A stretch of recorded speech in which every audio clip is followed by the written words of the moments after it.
prácticamente nada. No sé si a alguien más le pasa. ¿Cómo se escucha? Pregunto. Se escucha bien. Está bien.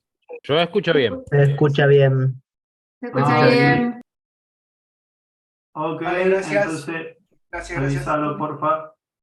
La Bueno. tenienta. Yo tengo una duda del práctico, así Sí. que antes de arrancarte la tiro después. Dale.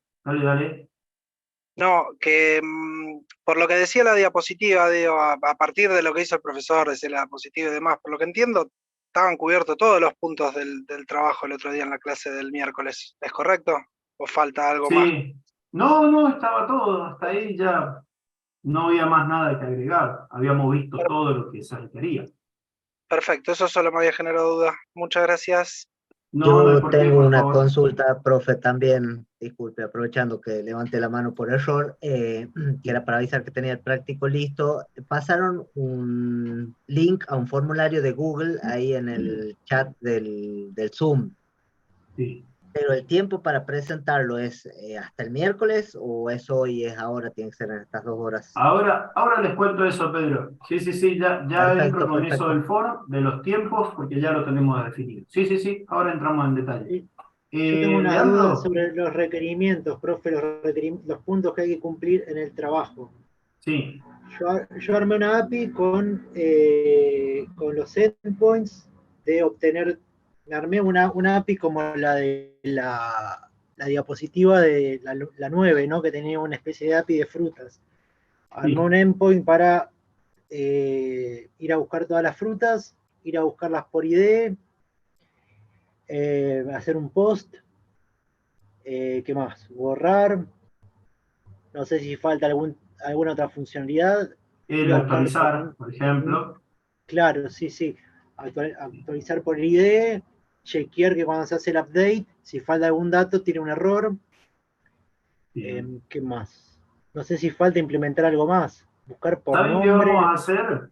Esto, Lean, que justamente consultás, me parece muy buena que lo hayas traído acá a la mesa para que lo que voy a hacer, les voy a pasar, después de la clase, les voy a pasar un pequeño listado de requisitos de lo que ustedes deberían tener en su proyecto. ¿Les parece? Así les queda bien claro lo que yo espero que ustedes me entreguen, ¿sí? Y pueden ir ustedes chequeando punto por punto de que esté todo lo que se espera que entreguen. ¿Por qué les digo esto? Porque lo que básicamente se espera es que sea una API RESTful, ¿sí? Como lo hemos hecho en la clase 9, sobre todo eso está subido en el repositorio de Git, así que ahí lo pueden consultar. Lo que quiero es una API RESTful, básicamente es un CRUD lo que tienen que hacer, ¿sí? Lo que también deberían agregar es una ruta para los errores. Recuerden cómo agregábamos la ruta para cuando vos ponías una que no era correcta, que te saltara el error, que te dijera mandar un 404. No olvidarse de manejar los status para cada una de estas rutas que van a componer ustedes para el CRUD. Tanto los estados de error como los estados de acierto. Usar file system con promesas, como se lo mostré, para que no les dé problemas. Poder generar un archivito, que lo vamos a ocupar de base de datos, que va a ser, por ejemplo, un data.json, puede ser. Y en ese que guarden, entréguenme, por favor, al menos con unos 3, 4 ejemplos, ¿sí? De esas frutas que han subido, que queden ahí. Y bueno, que básicamente funcione todo. También tienen que ocupar las variables de entorno. Por eso les decía que se basaran en el ejemplo que yo les subí de la clase 9 en el repositorio de Git. Que entraran ahí y miraran bien, cosa que ustedes pudieran seguir más o menos un ejemplo. Pero les voy a dar detalladito una listita de cada cosa que yo espero que esté en ese proyecto. No va a ser más de lo que hemos visto. Y lo que no va definitivamente es nada del front, ni tampoco plantillas. Motor de plantilla, nada. ¿Sí? Yo tuve problemas con el Standard Client. Había declarado como variable global host como localhost en No te va a string dar. y no me lo tomaba, estuve renegando Sí. toda la tarde. En No, no le gusta. Postman me andaba y decía, ¿por qué está pasando? Sí, no le gusta. Así que pongan su IP local, que sería 127.0.0.1. Esa es el localhost que ustedes tienen, ¿sí? Se lo escribo acá en el chat. Bien. Bueno. Chicos, perdón, Sergio, aprovecho para hacer Sí. un detalle porque he visto varias personas con este problema. Si ustedes cuando ustedes hacen el git pull del repositorio que creó Sergio, donde sube el contenido de la clase, y después ustedes modifican algo dentro de esa carpeta y quieren volver a hacer un git pull para traer los nuevos archivos que va subiendo Sergio, lo que se van a encontrar es que les va a generar un conflicto, les va a decir que ustedes no tienen los cambios comiteados. Eso es porque ustedes no tendrían que meter mano en esa carpeta porque esa carpeta está enlazada al repositorio que Sergio va a ir subiendo. Ustedes usen esa carpeta como referencia, pero creen sus propias carpetas, tanto para si quieren probar algo o si quieren hacer, obviamente para sus proyectos ni hablar, sus proyectos tienen que vivir en otra carpeta que esté afuera de esa carpeta, porque todo lo que está dentro de esa carpeta es parte del repositorio donde Sergio sube las cosas que ustedes no deberían modificar, ustedes deberían simplemente usarlo de referencia. Por ejemplo, si me equivoco, Sergio, igual. Sí, igual yo lo suelo actualizar todas las semanas y tiraba un conflicto con la clase 3, que hace un montón que ni la abrí, desde la clase 3 que no la abro. Así que capaz que hubo alguna modificación en el original, en el que estaba arriba, en el que estaba en GitHub. Porque algún conflicto tiraba con la clase 3 y yo traté de salvarlo, ¿viste? Y no, Sí. terminé borrando la clase 3 y lo actualicé de vuelta. Le hice un git pull de vuelta. Y ahí te No sé por qué tiraba un conflicto con la clase 3. Porque justo leí que tiraban que era la clase 3, a mí me tiraba el mismo y yo no modifiqué nada seguro de esa carpeta, porque también pensé por ahí, digo, capaz que hice algún archivito, alguna cosa que agregué que estaba probando y no, evidentemente era otro el problema. Pero no te lo dejaba pisar igual, no te decía, bueno, sí, salvalo igual. Te pedía que merges primero a ver la modificación que habías hecho, a ver cómo, y bueno, la verdad que no me quise enroscar tanto y directamente borré y bajé. Sí, Listo. yo me uno al comentario de Leonardo, me pasó en carpetas que no las volví a tocar, en la 3, en la 4, en la 5, en la 6. Hoy me dio en 5 carpetas, que no, ya me había pasado, aunque me pasó una vez no lo volví a hacer, esto de modificar, pero hoy me tiró en varias carpetas que no tocaba nada y muchos eran en el package.json. Claro, hay algunas correcciones que le he ido subiendo a algunos, pero eso lo he ido subiendo en cada commit y básicamente soy yo el que comiteo nada más, entonces no hay conflictos, al menos yo no lo he visto. De igual manera les cuento que hice una última actualización creo que el sábado, y lo que agarré también, unifiqué, fusioné todos los commits, así que hay un solo commit, básicamente, tiene una sola versión de eso. Ustedes deberían poderlo bajar y no les debería representar ningún problema. Si alguno le está fallando, a mí me suena más estos tipos de errores a los que acaba de comentar Francisco, ¿sí? Y capaz que hay alguna modificación y es por eso que no permite hacer los git pull. Yo lo que haría es descargar de vuelta borro la carpeta, ¿sí? La carpeta que tienen ahora del proyecto que les pasé, lo borran y lo vuelven a descargar, hacen un git clone o esa sería creo la mejor manera. Si no, la otra la que pueden hacer, como estamos trabajando con una única rama, que es la de main, acá se llama, lo que pueden hacer es quizás tirar un git checkout punto, un git reset, por la duda que haya algo que haya quedado en su local, que haya quedado modificado. Pero si ven que les genera problemas esto de Git, borren la carpeta que yo les pasé. Si ustedes tienen algo ahí que han desarrollado, ustedes mismos lo salvan antes, borran la carpeta, vuelven a hacer un Git clone, listo, se traen todo de vuelta y les va a quedar el proyecto funcionando perfectamente, ¿sí? A mí me pasó, Sergio recién también justo estaba revisando porque vi que los chicos habían comentado eso, y también me Sí. tiró bastantes cambios inusuales, ¿viste? Que todas las semanas es más sencillo el cambio. Y no me quise complicar y tenía un reset, directamente un git reset hard. Y ahí me paso el comando a ver si lo quieren para no borrar todo y por ahí lo que También, hace sí, les copia el repositorio remoto como está, que es el que vos decías vos recién. sí. Podrían hacer esto que decía, que dice justamente Dani. Acá también se los voy a copiar a los dos. Ustedes tiran un git reset primero, guión hard, y después le tiran un git checkout, así, punto. Ahí está. Y con eso debería quedar todo en cero otra vez nuevo. Cualquier cambio, debería quedar todo otra vez normal. Prueben con eso, a ver si está. Después de que hagan eso, le tiran ahí un git pull, le hacen un git pull-f, ¿sí? Y con eso debería funcionar. Por eso le digo, si le sigues generando problemas, bueno, la borran a la carpeta y la vuelven a estrenar. Y debería quedar todo bien. Bien, Cristian, ¿tenías la mano levantada? Sí, profe, tenía una consulta. Vio que usted creó el Data Manager. Mi pregunta era que cuando transformaba el ID en string, o sea, el ID en number, por ejemplo, en update, no se podía hacer eso en Data Manager, había que pasarlo sí o sí al server.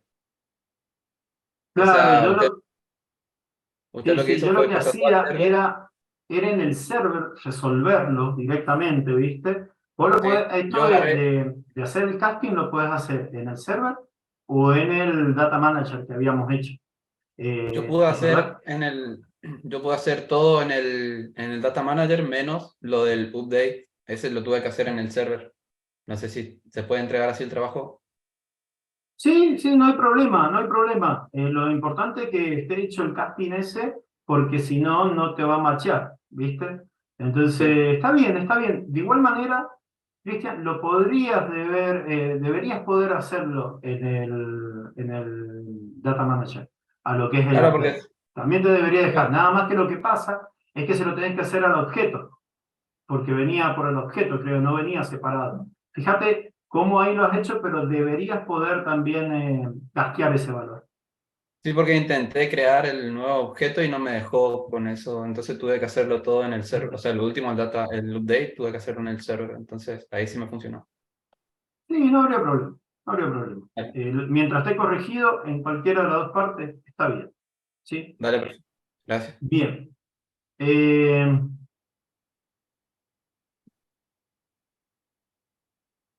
bien. Ahí veo que estaba leyendo lo que había puesto Germán, que dice que también le sigue dando todavía problemas.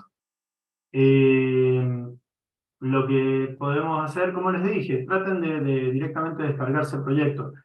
Eh, Hace poco he cambiado de máquina y antes estaba trabajando con Windows, ahora estoy trabajando con Ubuntu. Capaz que los permisos, igual dejé todos los permisos habilitados de los archivos, quizás eso hayan generado algún problemita, pero vean de clonarlo, creo que va a ser la mejor solución para que no estén tirando comando a cada rato, ¿sí? Bueno, vamos entonces con la clase de hoy. Pero antes de empezar, estábamos hablando del proyecto y recién me había preguntado del tema este de cómo lo vamos a entregar y hasta qué día tenemos definido la entrega. Bueno, nosotros habíamos definido que el miércoles era el último día de entrega. Cuando somos tan buenos, vamos a pasarlo al lunes, ¿sí? El lunes va a ser el último día que van a tener para entregar. El que no entregó hasta el lunes, porfa, no hay reclamo alguno ya, no hay excusas. Deberían todos tener el tiempo ya para poder entregarlo, ¿no? Para el lunes que viene. Los que ya lo tienen hecho y lo quieren entregar, lo pueden hacer, o si lo quieren revisar, no hay ningún problema, tienen tiempo. Les voy a pasar el link de vuelta por las dudas, ¿sí? Yo recién lo copié ahí en el chat de Zoom, pero lo vuelvo a copiar. Y acá los chicos también, Fran y Dani, también lo van a tener, por si a alguno se le pierde, lo pueden... O si no, lo pueden poner en Discord, para que quede ahí un poquito más accesible. Bueno, ese formulario, si ustedes entran, y les pido por favor que entren, van a ver que les pide acá, básicamente que ingresen un correo válido para poder hacer este form. Bueno, ya lo vienen haciendo ustedes con el tema de la asistencia. Tienen que tener sí o sí una cuenta de Google o que esté validada por Google, ¿sí?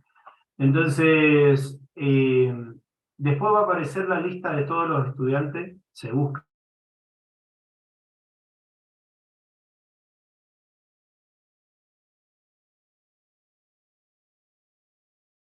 ¿Se fue el profe o soy yo? No, el profe. El profe se fue. El profe. Se le colgó al profe.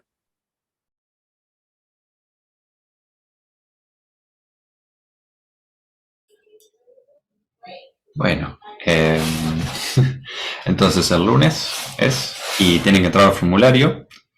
Van a ver que tienen que dejar su mail, si no... Forma clara. ¿Cómo se va a llamar? Ok, salvado. Sergio, ¿te fuiste un ratito? No. Bueno, no me sale. No sabe que está colgado. No, claramente no. Ahora, Ahí le escribimos ahora le acá por escribimos. mensaje, pero Ahí volvió. no lo vio. No, vuelve de ratos. Bueno, tienen el formulario de presentación. Tienen que dejar su email, su nombre y apellido. Obviamente está la lista para que desplieguen. Si no se encuentran, nos avisan. Así los agregamos. Y van a ver que tienen dos formas de entregar el proyecto. En zip, que sería agarrar la carpeta que ustedes crearon, comprimirla en un archivo tipo zip y subirla ahí, dice add file, suben el archivo ahí. Si hacen esto, asegúrense de no zipear dentro de su proyecto la carpeta Node Modules. Node Modules es una carpeta que es muy pesada, que tiene todas las dependencias, todos los módulos que su proyecto necesita, y que nosotros a la hora de checar su proyecto no lo necesitamos porque nosotros agarramos ese proyecto, corremos nosotros npmi, instalamos esas dependencias, generamos nuestra carpeta Node Modules, así como ustedes cuando clonan el repositorio de Sergio, hacen npmi para instalar las dependencias. Bueno, eso mismo hacemos nosotros de este lado. Entonces, la carpeta Node Modules no tiene que estar dentro del zip, bajo ningún concepto. Sí, obviamente tiene que tener un package JSON para que nosotros podamos instalar las dependencias. Esa es una forma, zipearlo en un archivo. La otra forma es, para los que están más cancheros con GitHub, directamente pueden hacer un repositorio, subirlo a ese repositorio y pasarnos el enlace del repositorio. Incluso a esas personas, igual les pedimos que hagan lo del zip. O sea, está buenísimo lo del GitHub y nos resirve, pero si pueden hacer ambas, mejor. Así nosotros tenemos cualquiera de las dos posibilidades.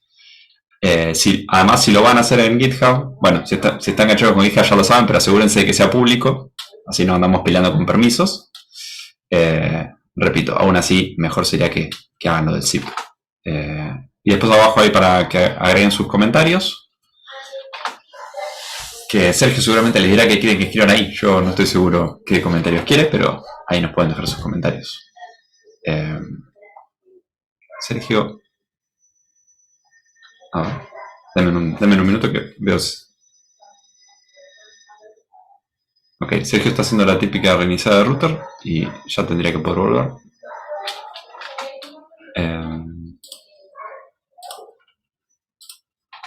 ¿Alguna consulta con esto?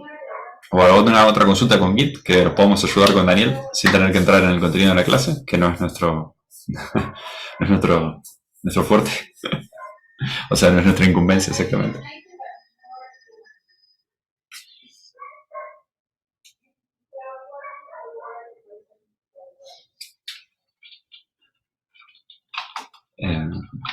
Bueno. La calificación, ¿a vos te dijeron algo, Fran? Creo que sí, creo que tiene calificaciones como óptimo o poco óptimo, algo por el estilo. No lo recuerdo. pero tiene una calificación, creo, como desaprobado, entre comillas.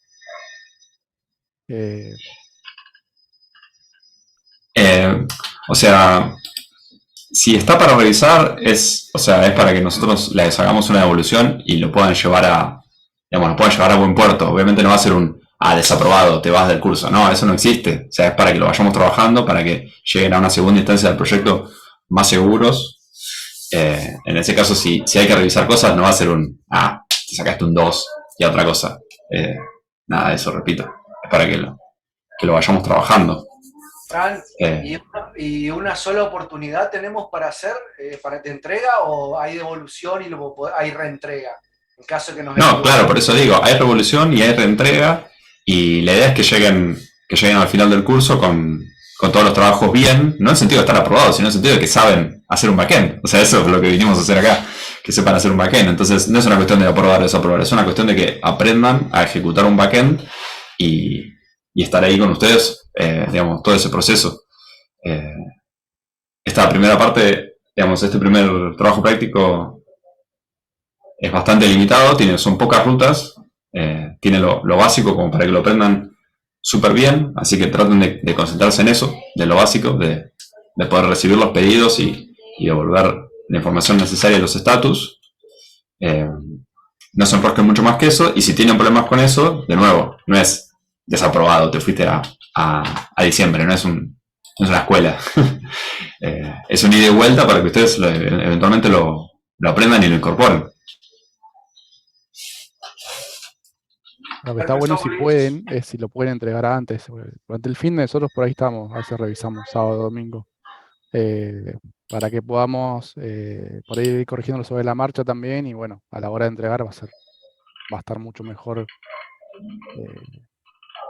Así que bueno, no tengan miedo de entregar, hacer entregas, de compartirnos cosas y todo, de preguntarnos, que le vamos a ir corrigiendo, vamos a ir diciendo, más que nada guiando. Sí, yo no llego a leer el chat, chicos, perdón, yo no tengo tanta cancha como docente, y el chat es muy largo para mí, pero vi algunas preguntas y algunas del orden de si puedo entregar en fuera de horario de clase o qué pasa si llego tarde. Es como, no, eso es como mentalidad como, con todo respeto, como muy de escuela. No estamos en una escuela, es un curso, entreguen en el horario en el que ustedes quieran, o sea, antes del lunes, pero en el horario que quieran. Si nos quieren hacer consultas, nos pueden escribir fuera del horario de clase. Yo no prometo que respondamos fuera del horario de clase, mucho menos prometo responder un domingo a la noche. Esto, algunos se van a sentir tocados y deberían. No vamos a responder un domingo a la noche, pero durante la semana tratamos de estar, digamos, ahí para ustedes. Así que en ese sentido, sí, nos pueden enviar cosas antes, lo pueden entregar antes, lo pueden entregar fuera de horario. Eso, Yo dejo por las dudas si lo ven, no es para que me contesten. Claro. Yo no apunté a nadie, yo solo dije. Hola, Daniel. Ahí Francisco, te mandé un yo mensajito, una consulta. te hago una consulta. Lo que tenemos que hacer está en el trabajo, en el PDF de la clase 9, ¿verdad? Al final, eso es lo que tiene que cumplir la API, un put, un delete y un get ID. Así es. Bien, gracias. Ahora sí, volví. Hola, Sergio, no te veo. No sé cómo va a salir esto. Ok, no te veo. No sientas. No, he apagado la cámara porque creo que se corta más. De hecho, lo estaba escuchando y se me cortaba por momentos. Bueno, estaba escuchando que estaban hablando un poco de la entrega. Sí. Bien. No sé si quedaba alguna consulta, perdón. Estaban sacando mano en realidad después de entrar. Lo que les quería contar era con el tema de la entrega. No sé si lo dijeron acá, Fran y Dani, pero les vuelvo a decir. En el tema de la entrega, principalmente lo que necesitamos nosotros es el zip, ¿sí? Es el archivo que ustedes nos manden. Necesitamos que ahí vaya el proyecto. Este proyecto nuevo, háganlo aparte del proyecto para que no quede junto y no nos termine mandando todo lo que tienen ustedes en el repositorio de las clases que venimos trabajando. Hagan un proyecto nuevo, lo crean, ¿sí? Totalmente nuevo, le ponen proyecto 1, le ponen su nombre completo y apellido, ¿sí? De hecho, ahí hay un ejemplo, debería quedar algo así, debería quedar así, proyecto 1, guión, y ponen tipo camel case, pongan su nombre completo, ¿sí? Así entregan el trabajo, es como tienen que sitiarlo ustedes, comprimir todo ese proyecto en un solo archivito. En el formulario lo van a subir a través del formulario, de ese archivo, ese va a ser el que yo voy a corregir. Ahora, más abajo les pide que, si lo han subido a Git, ¿sí? Y se los recomendamos que lo suban a Git, que nos dejen ahí lo que es el link para donde han subido el repositorio en Git, ¿sí? Nos dejan ahí ese link. Y por último tienen lo que es comentarios, ¿sí? Comentarios, que eso es por si ustedes quieren dejar alguna aclaración, algo me quieren dejar ahí como para que yo sepa, tenga en cuenta, nada, lo dejan, ¿sí? No pasa nada con eso. Lo que es tanto el repositorio de Git y los comentarios no son obligatorios, pero lo que es el archivito del proyecto, ese sí es obligatorio para entregarlo, ¿sí? Les aclaro esto porque si no suben el archivo no les va a dejar enviar el for. Una vez que envíen el for, por favor, revisen que se haya enviado, ¿sí? Les va a salir ahí un mensaje diferente notificándoles que se ha enviado correctamente el formulario, y bueno, si les aparece eso, se quedan tranquilos y tranquilas, está todo en orden. ¿Sí? Pero recuerden eso. Ahora, en ese archivito del proyecto que van a cipiar ustedes, que van a comprimir, tengan en cuenta que no tienen que incluir la carpeta Node Modules, no la tienen que incluir. ¿Por qué? Porque esta carpeta tiene un montón de cosas, ¿sí? De dependencias, de cosas que no son necesarias, y que quizás puede llegar a superar el límite máximo del archivo a subir en el formulario. Para que no tengan problema con eso, borran, antes de entregar, de cipiarlo, ¿sí? De entregarlo, antes de cipiarlo, borren la carpetita Node Modules. La borran y el resto lo dejan todo como está, no borran más nada de su proyecto que van a entregar. Ese lo suben con el formulario y listo, es lo que me van a entregar y ya está, queda todo en orden. ¿Sí? Entonces, el repositorio, el link del repositorio de GitHub, donde van a subir su propio proyecto, me lo dejan ahí solamente, pero no es obligatorio. El que no lo sepa subir, tenga mucho problema para trabajar con Git, no pierda tiempo en subirlo, directamente me manda el archivo, pero por favor, corroboren de que esté bien el archivo, esté todo, digamos, este proyecto que está comprimido, de que tenga todo lo que tiene que tener, ¿sí? Los packets JSON, no se olviden de eso, ¿sí? Porque también es importante que estén los packets JSON con el nodemon como lo hemos configurado, todo eso lo vamos a ir mirando nosotros, ¿sí? Entonces, envíen todo. Lo que no es necesario que envíen es el archivito de Slim, por ejemplo. Ese no es necesario, ¿sí? Pero lo demás, todo. Eso es lo que van a subir en el formulario. Fecha límite de entrega, el lunes que viene, ¿sí? Lo pueden entregar en el horario que ustedes quieran. Esto va a estar abierto todo el tiempo. No es que se entrega durante la clase. Cuando ustedes quieran lo pueden entregar.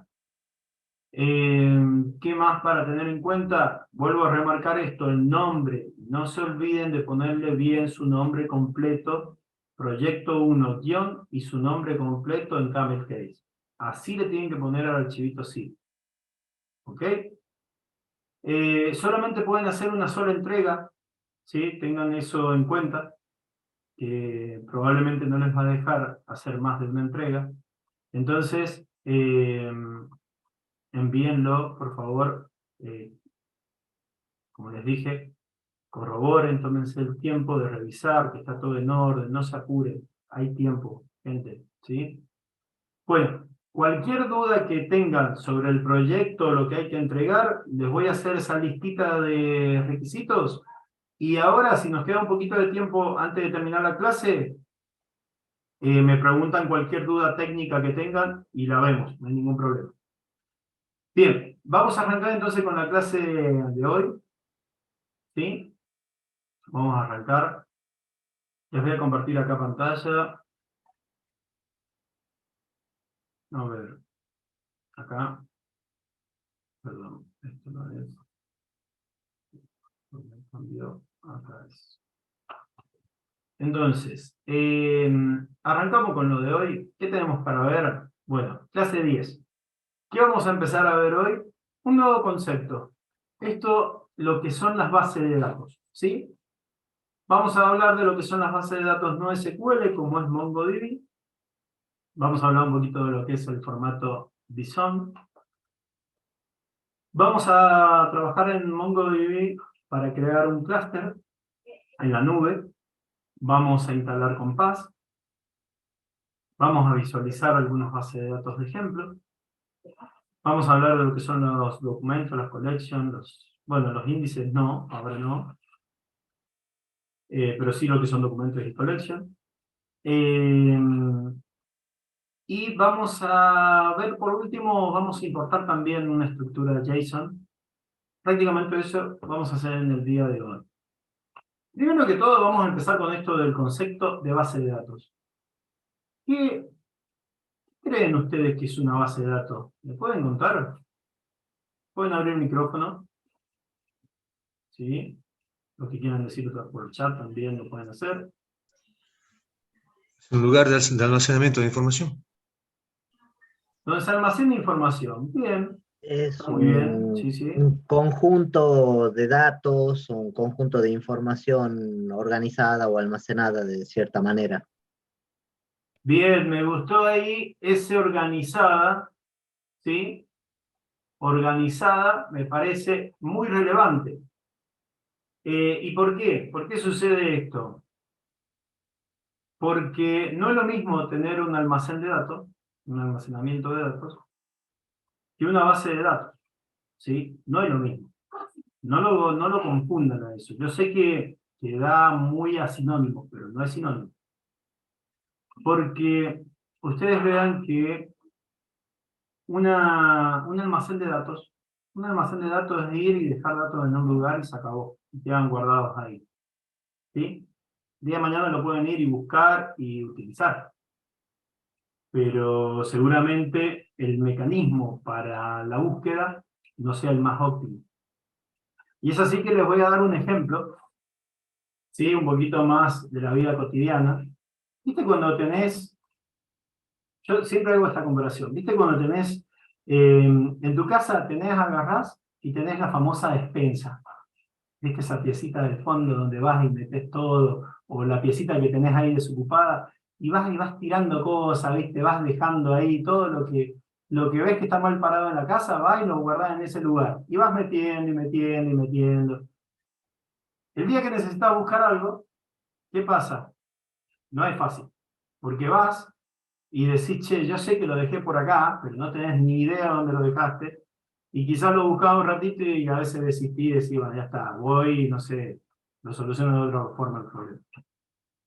Entonces, eso es un poco lo que sería un almacén de datos. Un almacén de datos es ir y tener información de la forma que nos parezca a nosotros que está bien, la colocamos donde sea, pero después a la hora de buscar se nos puede generar algunos problemitas con la búsqueda. Quizás el esfuerzo sea más alto.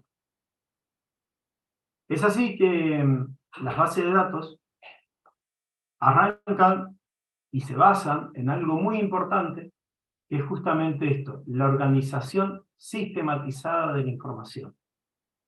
¿Y por qué sistematizada? Porque, ojo, esto de que sea sistematizada no es necesario que sea informatizada, ¿sí? O sea, puede ser física. ¿Alguien tiene un ejemplo de una base de datos física? ¿Me pueden dar un ejemplo? Un archivero, por ejemplo. Un archivero, muy bien. Un registro de alumnos en la escuela. La biblioteca. Un registro de alumnos, ¿sí? La biblioteca. Una biblioteca, pero ojo, la biblioteca no sería los libros en sí, sino sería la manera en que organizan esos libros, cómo lo tienen registrado, cómo lo llevan, a quién le prestaron, cuándo lo tienen que devolver. O sea, toda la parte administrativa, ¿sí? Ese sistema que tienen físico, como les dije, no hace falta que sea informático, sí sería la biblioteca, cómo se maneja. Sí.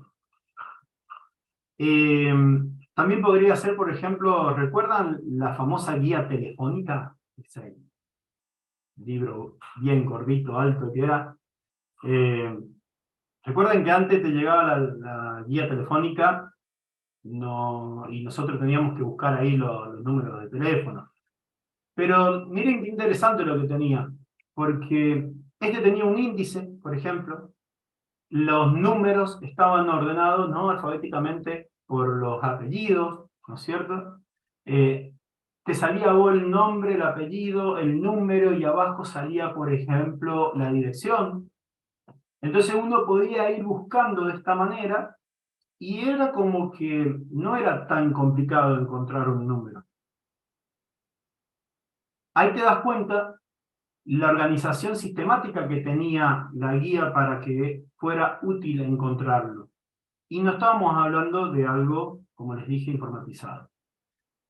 Hoy en día, esas bases de datos pasaron a informatizarse por lo que ya sabemos, que una máquina resuelve mucho más rápido que un humano. Entonces ahora es mucho más fácil, porque tenemos un search en donde nosotros escribimos la búsqueda, ponemos algunos filtros, algunas cosas, y encontramos ese dato que estamos buscando. ¿Sí? Entonces una base de datos, aparte de ser un almacén de datos, ¿sí?, está organizado sistemáticamente. Esa es la diferencia que tenemos entre un archivito que nosotros acá tenemos, un file system, ¿sí?, con una base de datos que es mucho más potente, ya que una base de datos puede manejar mejor mayores volúmenes de datos, ¿sí?, los puede indexar, los puede ordenar de cierta manera que sea más fácil su búsqueda, puede acelerar de alguna manera o optimizar la búsqueda de esos datos y la devolución de los mismos.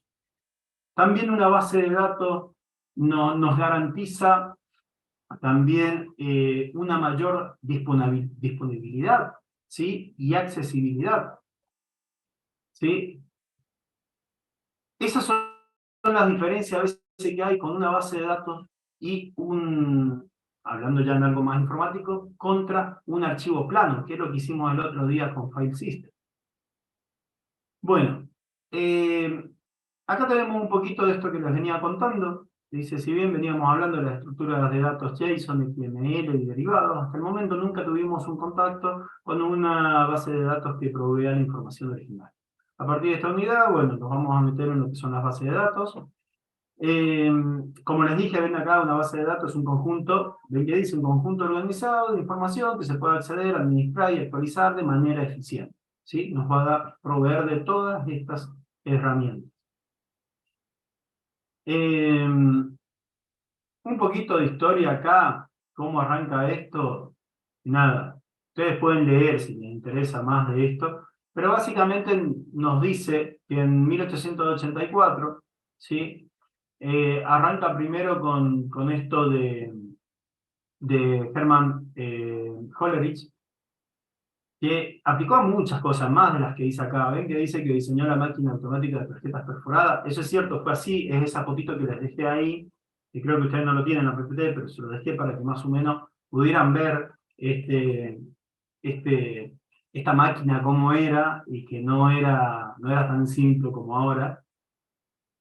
Y diseña esta máquina, y bueno, esta sirve para procesar información, ¿sí? Y acá dice, por ejemplo, para los barcos que llegaban a Nueva York, ¿sí? Creo que era Nueva York, ¿no? Y de inmigrantes europeos. ¿Qué pasa?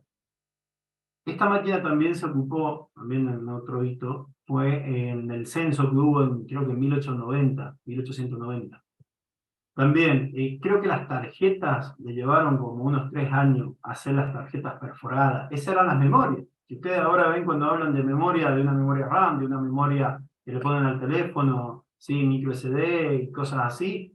Bueno, En ese tiempo no existía, eran estas tarjetas perforadas, cómo es que iban memorizando cierta información, cómo se podía almacenar y mantener, o sea, persistir esa información. Después de eso, bueno, pasaron años, y acá, en 1963, ¿sí? Con Edgar Code, él presenta un paper, ¿sí? Que se llama así, Proposal Paper, que presenta un paper justamente hablando sobre este término de base de datos relacionales, más que todo, ¿sí? Y ahí cuenta un poco la historia, que él trabajaba en IBM, lo rechaza, y bueno, de ahí a partir de eso también se interesa lo que es Oracle, nace Oracle, y bueno, la rompen con esto de las bases de datos. Vamos a pasar esta partecita. Acá tienen también un poco el tiempo que se dio, ¿sí? En la escala del tiempo, cómo se fueron dando estos hitos. Pero vamos a seguir eso, no nos interesa mucho. Acá los tipos de base de datos, hasta ahora hemos hablado qué es lo que es una base de datos. Pero hay que tener en cuenta que hay diferentes tipos de base de datos. Y básicamente la diferencia que tienen las bases de datos es en su arquitectura. Hay bases de datos de tipos relacionales, hay otras orientadas a objetos, hay otras jerárquicas, bueno, distribuidas, no SQL. Hay diferentes bases de datos. ¿Cuáles son las más populares? Y las más populares de todas, las más utilizadas en el mundo, son las relacionales y las no SQL. Esas dos. Ahora, entre estas dos, una base de datos relacional y una no SQL, como les dije, lo que cambia es la arquitectura de la base de datos. Las bases de datos relacionales hablan en términos de tablas, columnas, registros. ¿Sí? Cuando hablo de columna puedo decir columnas, o campos, o atributos, pero más bien diría columnas. Y lo que son los registros son filas. Esto se parece, ¿saben qué? Mucho a un Excel, por ejemplo, una planilla de Excel. Es muy parecido a eso. Esas son las bases de datos relacionales. En cambio, una base de datos no SQL no tiene esta arquitectura. Esta se compone de una forma, dependiendo de qué tipo de base de datos no SQL estemos hablando, pero los acerco más a lo de MongoDB, que es lo que vamos a ver. Esto puede ser más parecido a los objetos, ¿ven los JSON que estábamos armando? O los objetos literales que estuvimos viendo hasta el momento. Eso es más parecido a una base de datos no SQL. ¿Sí? Ahora, las bases de datos no SQL, hay veces que este término se dice generalmente como sinónimo, base de datos no relacionales. Pero hay que tener cuidado en eso, porque no es tan así tampoco. Y justamente con el tipo de base de datos que vamos a ver nosotros, que es MongoDB, MongoDB sí permite relacionar. Ojo, ¿sí? Porque lo van a escuchar por ahí, van a decir, che, no, mira, es sinónimo, no SQL o no relacional, es sinónimo. Pero no es tan así. Hay excepciones, y Mongo es una. Sí te permite relacionar los datos, si lo quisieras hacer. De forma estándar, y trabajar siempre con documentos que no están relacionados. Ahora, esto de relacionar. Uno dice, pero ¿dónde está la relación? ¿Qué es lo que quiere decir que se relaciona? Y esto se refiere a que, por ejemplo, yo puedo crear una entidad, ¿sí? ¿Y saben lo que es una entidad? ¿Se imaginan qué es lo que es una entidad? ¿Escucharon esta palabra antes? ¿Será un objeto, profe? No es un objeto, pero podríamos decir que es cercano, que es como un primo muy cercano. Como una abstracción de algo del mundo real. Sí, me gusta, sí, Lo muy bien. convertís en una entidad para ponerlo en una base de datos, para poder manipularlo. Y por ejemplo, en una base de datos, esto aplica para cualquier base de datos, ¿saben? Supongamos que decimos una entidad. Yo le digo, por ejemplo, la entidad mesa. Yo creo una entidad que se llama mesa. ¿Sí? Ahora, si yo hablo de eso, y les digo que una entidad está compuesta por atributos, ¿qué se imaginan que serían esos atributos?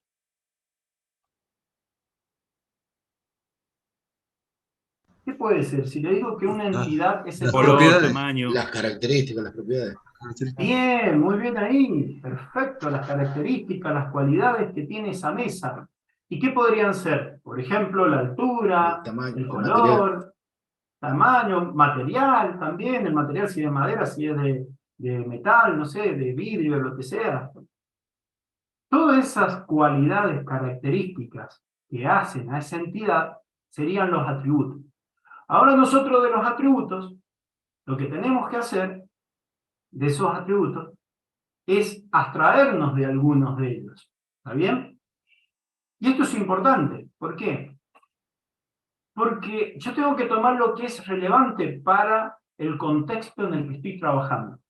Suponete que yo tengo la entidad justamente mesa. Yo tengo una mueblería, le estoy haciendo un sistema a una mueblería. Esta mueblería no fabrica, vende nada más, ¿sí? Compra y revende los muebles. Bueno, si yo hablo de características de una entidad, como lo dijimos recién, de la entidad mesa, yo podría decir que esas características, esos atributos, son el color, el material, por ejemplo, y estaríamos hablando de una forma correcta. Pero también yo podría decir, por ejemplo, la composición que tiene químicamente, podría decir las moléculas que tiene, y ustedes me dirían, che, pero ¿eso es relevante para una mueblería? ¿Saber cómo está su composición molecular, cómo es? ¿Es relevante? No. ¿Pero son atributos, son características de una mesa? Sí, sí son características. ¿Sí? Entonces, nosotros tenemos que saber siempre, saber abstraernos y saber medir el límite, hasta dónde llegamos. Nosotros lo que necesitamos para una mueblería, ¿qué va a ser? Capaz el tipo de mueble que es, los materiales que tiene, ¿sí? El color que tiene, qué sé yo, si es un mueble de madera, si es lustrado, si es barnizado, nada, si es laqueado, lo que sea. Bueno, todo ese tipo de cosas lo vamos a definir nosotros, ¿sí? Porque capaz que le interesa la mueblería, es lo que necesita. Pero el resto de características que puede tener esa entidad, nos vamos a traer, la vamos a omitir. Bien, ese es el tema, que recién me dijeron de un objeto. Un objeto no va a ser nunca lo mismo que una entidad, porque las entidades simplemente representan características. En cambio los objetos, después, no sé si lo vamos a ver acá, pero los objetos también tienen comportamiento. Esa es la diferencia.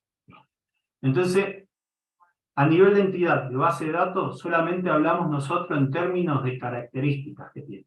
Vamos a detallar todo lo que tiene esa mesa. O podríamos hablar, no sé, del registro de un estudiante. ¿Qué es lo que vamos a hacer? ¿Cuáles serían los atributos de un estudiante? ¿Qué me pueden decir? Legajo. El legajo, ¿qué más? DNI. DNI. Materias que cursan. Nombre, apellido. Nombre, apellido. Curso. Bien, perfecto, muy bien. Está perfecto. Todos esos son atributos, ¿sí? Ahora, yo he creado una entidad que se llama estudiante. Pero seguramente tienen esta duda. Yo tengo que crear una entidad estudiante por cada estudiante que hay aquí en este curso. Tener un molde. No, ¿no? ¿No? No.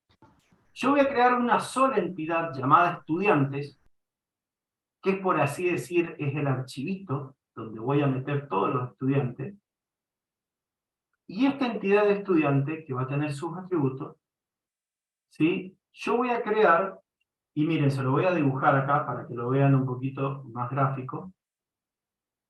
Miren, y lo voy a hacer como una, creo que va a ser más fácil, como una, hablando de una base de datos relacional, como una tabla. Yo haría acá este cuadrado de la entidad estudiante, ¿sí? Vamos a poner así, esta es la entidad de estudiante. acá, supongamos, vamos a tener, por ejemplo, el ID. Acá vamos a tener el nombre, suponete. Esto, nombre. Disculpen, cuesta mucho escribir con esto. Nombre. Y suponete la edad. Vamos a poner eso nada más. A ver si puedo. Edad. Voy a tener eso. ID, ¿sí? ID, nombre y edad. Ahora, yo tengo una sola entidad, pero dentro de la entidad yo puedo tener 0, 1 o muchos estudiantes acá registrados. Y podría tener primero el 1. Suponete que se llama X, tiene 21 años. Vamos a ver a otro estudiante. Bueno, ID 2, este se llama Y, ¿sí? Tiene 18 años. Bueno, necesito agregar otro estudiante más. Y así voy haciendo. Sí, voy agregando todos los estudiantes que quiera. M, con el que se llama este, tiene 20 años. Si quieren modificar después, ustedes dicen, che, quiero modificar el nombre de X, y no era X, era A. Bueno, lo modifican, eso se puede modificar. Habría simplemente que borrar la X y poner la A. Eso sería, en una base de datos relacional, una tabla. ¿Sí? Eso es una tabla. Está compuesta por columnas y por filas. Cada una de estas filas que están acá es un registro. ¿Sí? Entonces, cuando yo quiera crear la entidad de estudiante para nuestro curso, no voy a crear 100, 102 acá, 102 entidades. Voy a crear una sola entidad y voy a poner 102 registros con los datos de cada uno de ustedes. Así es como funcionaría. ¿Sí? Esto es una base de datos relacional. Ahora, una base de datos no SQL, como es MongoDB, ya no va a ser así. Sino, esto va a cambiar. Miren, acá les tengo preparado algo para mostrarles. Denme un momentito. Acá vamos a borrar esto.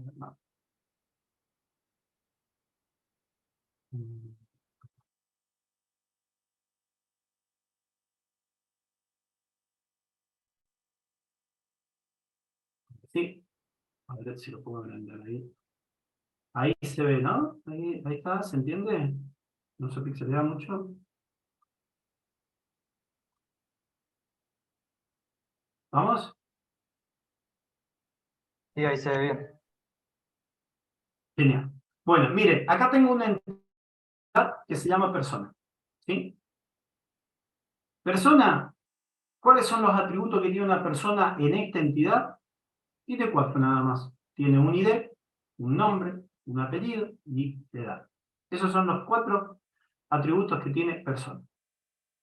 Entonces, ID, ¿para qué lo estoy definiendo? ID solamente se lo pongo como un atributo auxiliar para poder identificar unívocamente a cada uno de estos registros que se van a generar de persona. ¿Se entiende? Para no poderlos equivocar, porque puede existir acá otra Janina Moreno que también tenga 18 años. Pero yo necesito saber cuál es una y cuál es la otra. ¿Sí?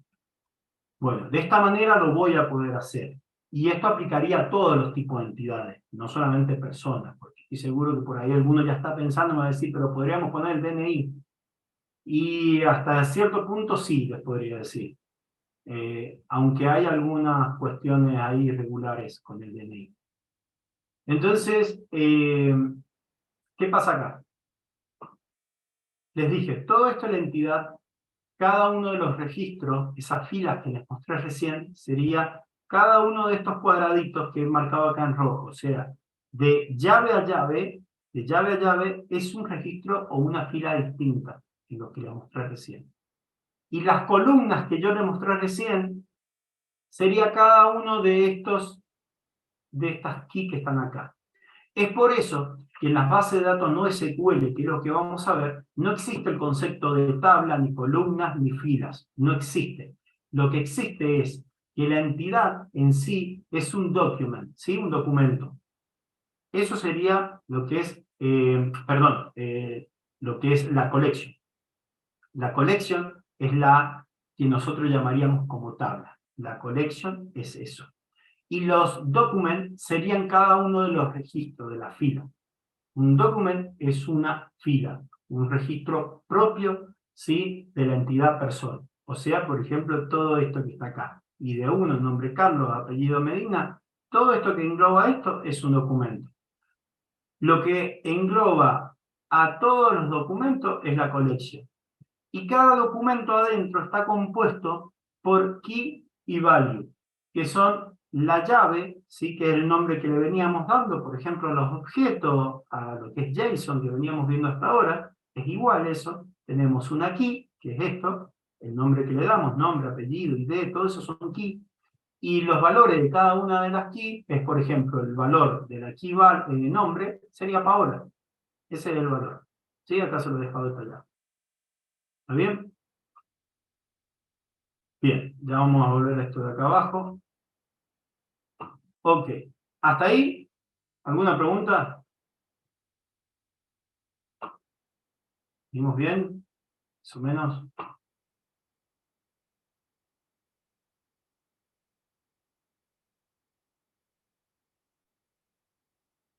Bien. Seguimos.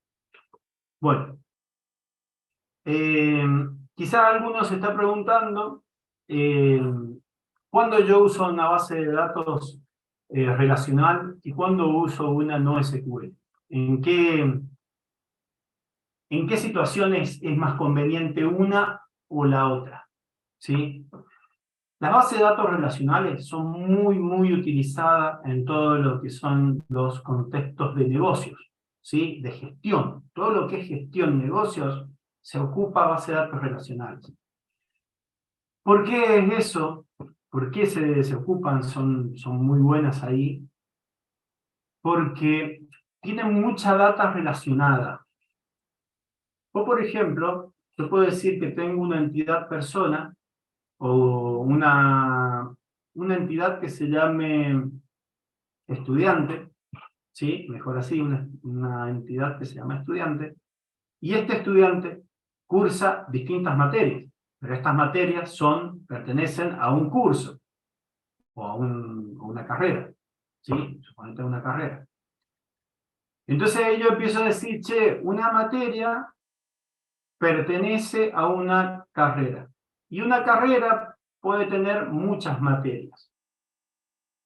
Y los estudiantes lo que hacen es relacionarse a la carrera que se inscribieron, van a tener que cursar cada una de estas materias, ¿sí? Según la carrera en la que se inscribieron. Entonces, es ahí que nacen las relaciones. Y ese dato, ¿sí? No voy a entrar mucho, no voy a profundizar mucho de cómo se relaciona en una base de datos relacional, pero ese dato que existe para poder crear la relación es como que una base de datos relacional te garantiza de que va a ser íntegro. Eso se llama integridad referencial. Esta se va a garantizar de que se va a dar. O sea, que un estudiante X está inscrito en la carrera, no sé, programación backend, y que la carrera programación backend se compone de 3 módulos. Los módulos son, suponete, inicial, intermedio y experto. Suponete que fuera así.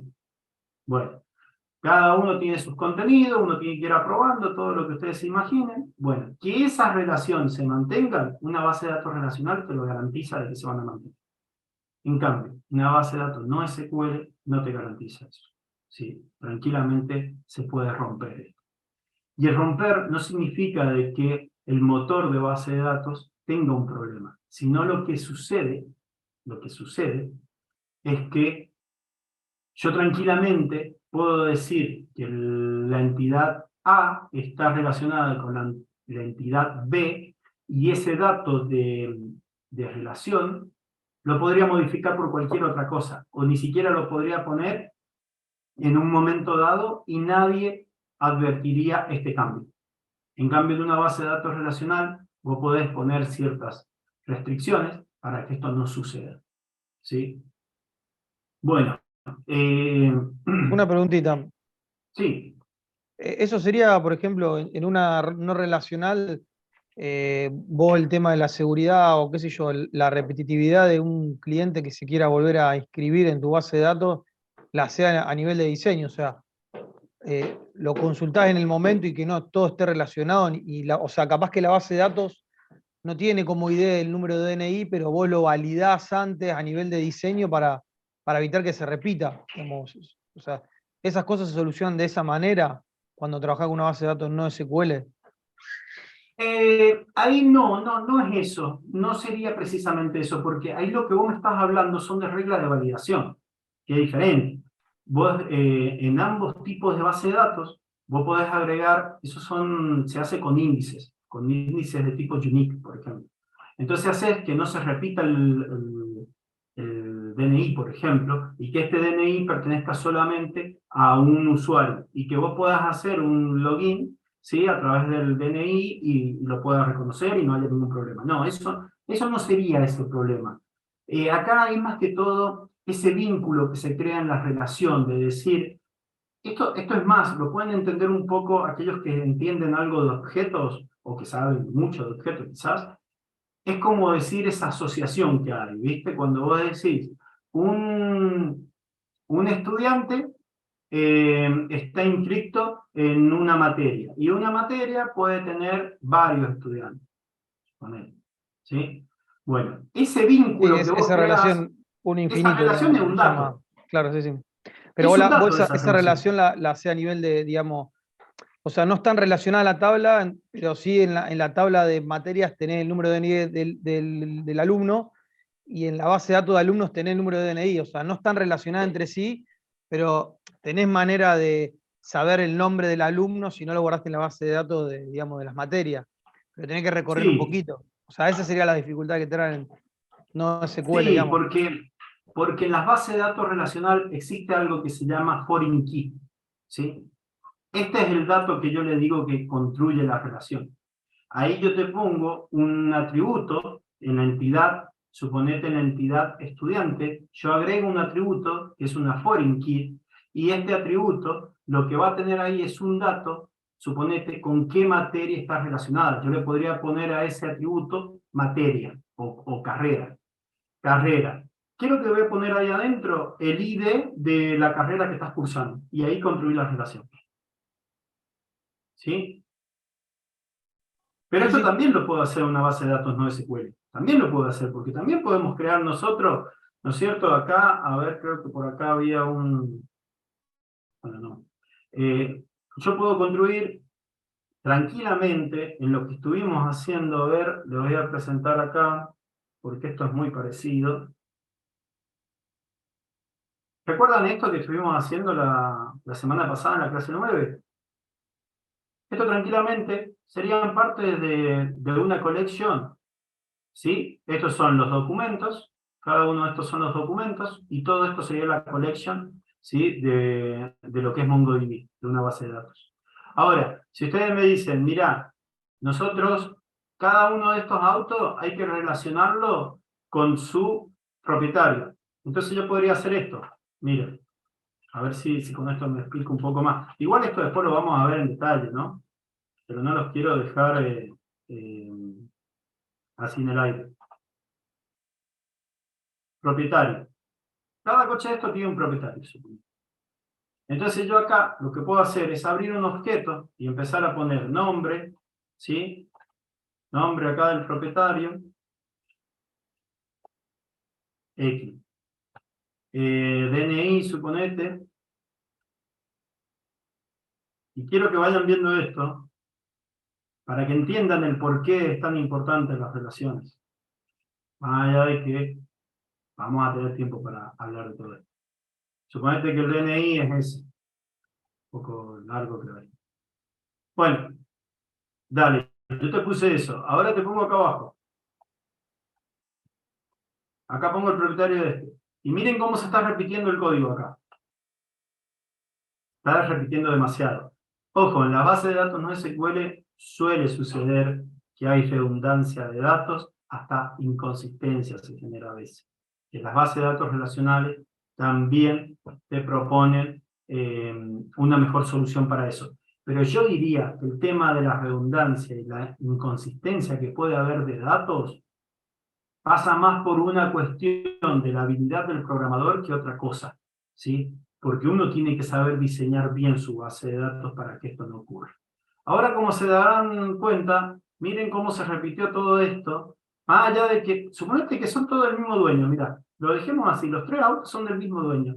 Mirá cuántas veces repetiste datos y yo he puesto 2 atributos. Imagínate si tuviera acá todo lo que realmente puede tener. Serían como 15, 20 atributos más o menos por cada propietario. Entonces, ¿se repetiría todo eso? ¿Es necesario duplicar tanta información? No. Aparte, esto cuando hablo de inconsistencia, ¿qué pasa si después te viene el usuario y te dice, che, mirá, mi nombre no es X, es XY? Bueno, vos solo corregiste a este. ¿Y esto de acá cómo quedó? Quedó mal. Ahí es donde se genera inconsistencia, ¿ven? Este le actualizaste el nombre, pero estos no. Eso es inconsistencia. ¿Qué es lo que podés hacer vos para que esto quede mejor? Es agarrar, decir que para propietario no va a tener un arreglo, sino va a tener el ID del propietario. Entonces yo podría poner así, y podría decirle ID propietario, y le pongo esto pertenece al propietario 1. ¿Sí? Este también al 1, y este al 1. Ahora yo en otra collection tengo todos los datos del propietario. Y tengo una sola vez cargado en mi base de datos todos los datos para ese propietario. Entonces cada vez que modifique el propietario, se va a reflejar para cada uno de estos documentos. ¿Entiende? ¿Sí? ¿Sí o no? Sí, profe, una pregunta. Sí. Es una especie de foreign key, tengo entendido. No sé si las bases de datos no relacionales tienen por convención alguna palabra reservada para esos casos. MongoDB tiene un soporte para hacerlo directamente. Sí, tienen directamente una especie de foreign key que lo trabajás con el from y con el nombre del campo y con el ID al que apunta y con la tabla. O sea, haces una tipo foreign key. Por eso dije que no todas las bases de datos no SQL no son todas no relacionales. Hay algunas como MongoDB que sí permiten hacer relación. ¿Sí? ¿Sí? La respuesta sería sí, se puede tranquilamente hacer una especie de foreign key en MongoDB. Totalmente. Gracias. No hay por qué. Bueno, buenas noches. Una consulta. ¿Puedo hacer una diga, consulta? Pregunte, sí. Lo que yo le quería consultar era el tema de la colección. ¿La puedo hacer directamente desde el Data Manager o me tengo que crear otro DataManager.js? No, para. El Data Manager es que creamos, ¿viste? Eso es para trabajar con file system, nada más, o sea, con archivos planos. No, ahora olvídate, cuando empecemos con la base de datos ya implementada en el código, vas a ver que es distinto. Ahí Marcelo dice, por ejemplo, usando Mongoose. Claro, Mongoose es un ORM para trabajar con Mongo. Bueno, ahí ya vamos a hacer otras cosas, ¿sí? Pero ya no nos vamos a preocupar por esos file systems del Data Manager. ¿Viste el laburito que hicimos en el Data Manager? Es como que ese laburo lo tiene implementado más o menos la base de datos. Pero a un nivel Dios, un nivel Messi. Claro, un nivel más bien. Gracias, claro. No hay por qué. ¿Alguien más tenía una pregunta? Sí, permiso, buenas noches. No sé si se me escucha bien. Tengo una consulta conceptual que por ahí es un poco pava, pero creo que si no la resuelvo después me va a costar un montón. Habíamos dicho que la diferencia entre las bases de datos relacionales y las no SQL tenía que ver con la estructura de la base de datos. Y al menos por lo que puedo ver hasta ahora, la estructura es básicamente la misma. Es como que tengo, si bien salvando los nombres y la forma en la que se muestran en la pantalla, tengo que una persona tiene atributos y esos atributos tienen valores y después tengo otra persona con otros atributos, pero incluso puedo generar las mismas relaciones. Entonces, ¿qué diferencia hay entre un tipo de base de datos y el otro? Claro, porque vos estás hablando a nivel estructural y yo te hablo a nivel arquitectónico, son dos cosas distintas. ¿Sí? Arquitectura y estructura no es sinónimo. La arquitectura, las bases de datos relacionales están construidas sobre tablas, columnas y filas. Esta es la arquitectura que tiene. En cambio, las bases de datos no SQL dentro de toda la mayoría, digamos, mayormente, son todas construidas básicamente en key y values. ¿Sí? Ahí cambia radicalmente la arquitectura. ¿Está bien? Ok, Ahora, bueno, gracias. sí, ahora lo que está bueno esta comparación, porque en cualquier base de datos siempre va a existir esto de, o al menos en la mayoría, porque acá, por ejemplo, están también otras que son bases de datos basadas en grafo, orientadas al grafo, y ya no nos metemos en otro tema de árboles binarios, trinarios, y ya es otro tema. Pero les podría decir que mayormente en todas las bases de datos existe siempre el concepto de entidad, atributos, ¿sí? Y ocurrencias. Ocurrencias sería una fila, un registro, un documento como lo acabamos de ver acá. Eso es una ocurrencia, ¿sí? Bueno, eso existe en todas las bases de datos, así que eso quiero que les quede claro. Cuando hablemos de entidad, esté manejando la base de datos que esté manejando, todo el mundo te va a entender y vas a decir, sí, ya sé de qué me estás hablando cuando te referías a una entidad. Si estamos en base de datos relacional, te estás refiriendo a una tabla. Si estamos acá en MongoDB, ¿sí? Te estás refiriendo a una colección. ¿Vamos? Bárbaro, muchas gracias. No hay por qué. Bueno, las bases de datos no SQL, ¿qué es lo que dice acá? Vemos a continuación, le dice los diferentes tipos de bases de datos no SQL. Dice que dentro de las SQL tenés algunas que son pares clave-valor, es decir, todo se resume en clave-valor, nada más. Tenés otras como orientadas a documentos, que es MongoDB, ¿sí? Crea documentos y crea collection, ¿sí?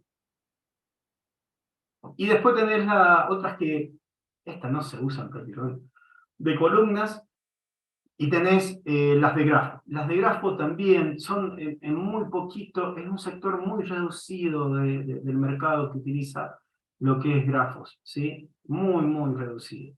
Ahora, las pares clave-valor sí se utiliza bastante también. Bueno, no en gran parte, pero ¿saben cuál sería, por ejemplo, un ejemplo de esta clave-valor? Redis. ¿Alguien escuchó de Redis? ¿Utilizó Redis?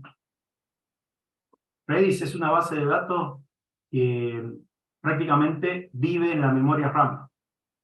Hoy en día salieron nuevas versiones de Redis que también te permite guardar en memoria secundaria, parecido a lo que es una base de datos convencional, ¿sí? Donde hay persistencia. Bueno, Redis no tiene persistencia en su uso estándar, ¿está bien? Pero guarda en memoria RAM. Entonces esto es volátil. Cuando vos lo apagás a la máquina, o lo que sea, o cerraste el programa, se pierde esa información.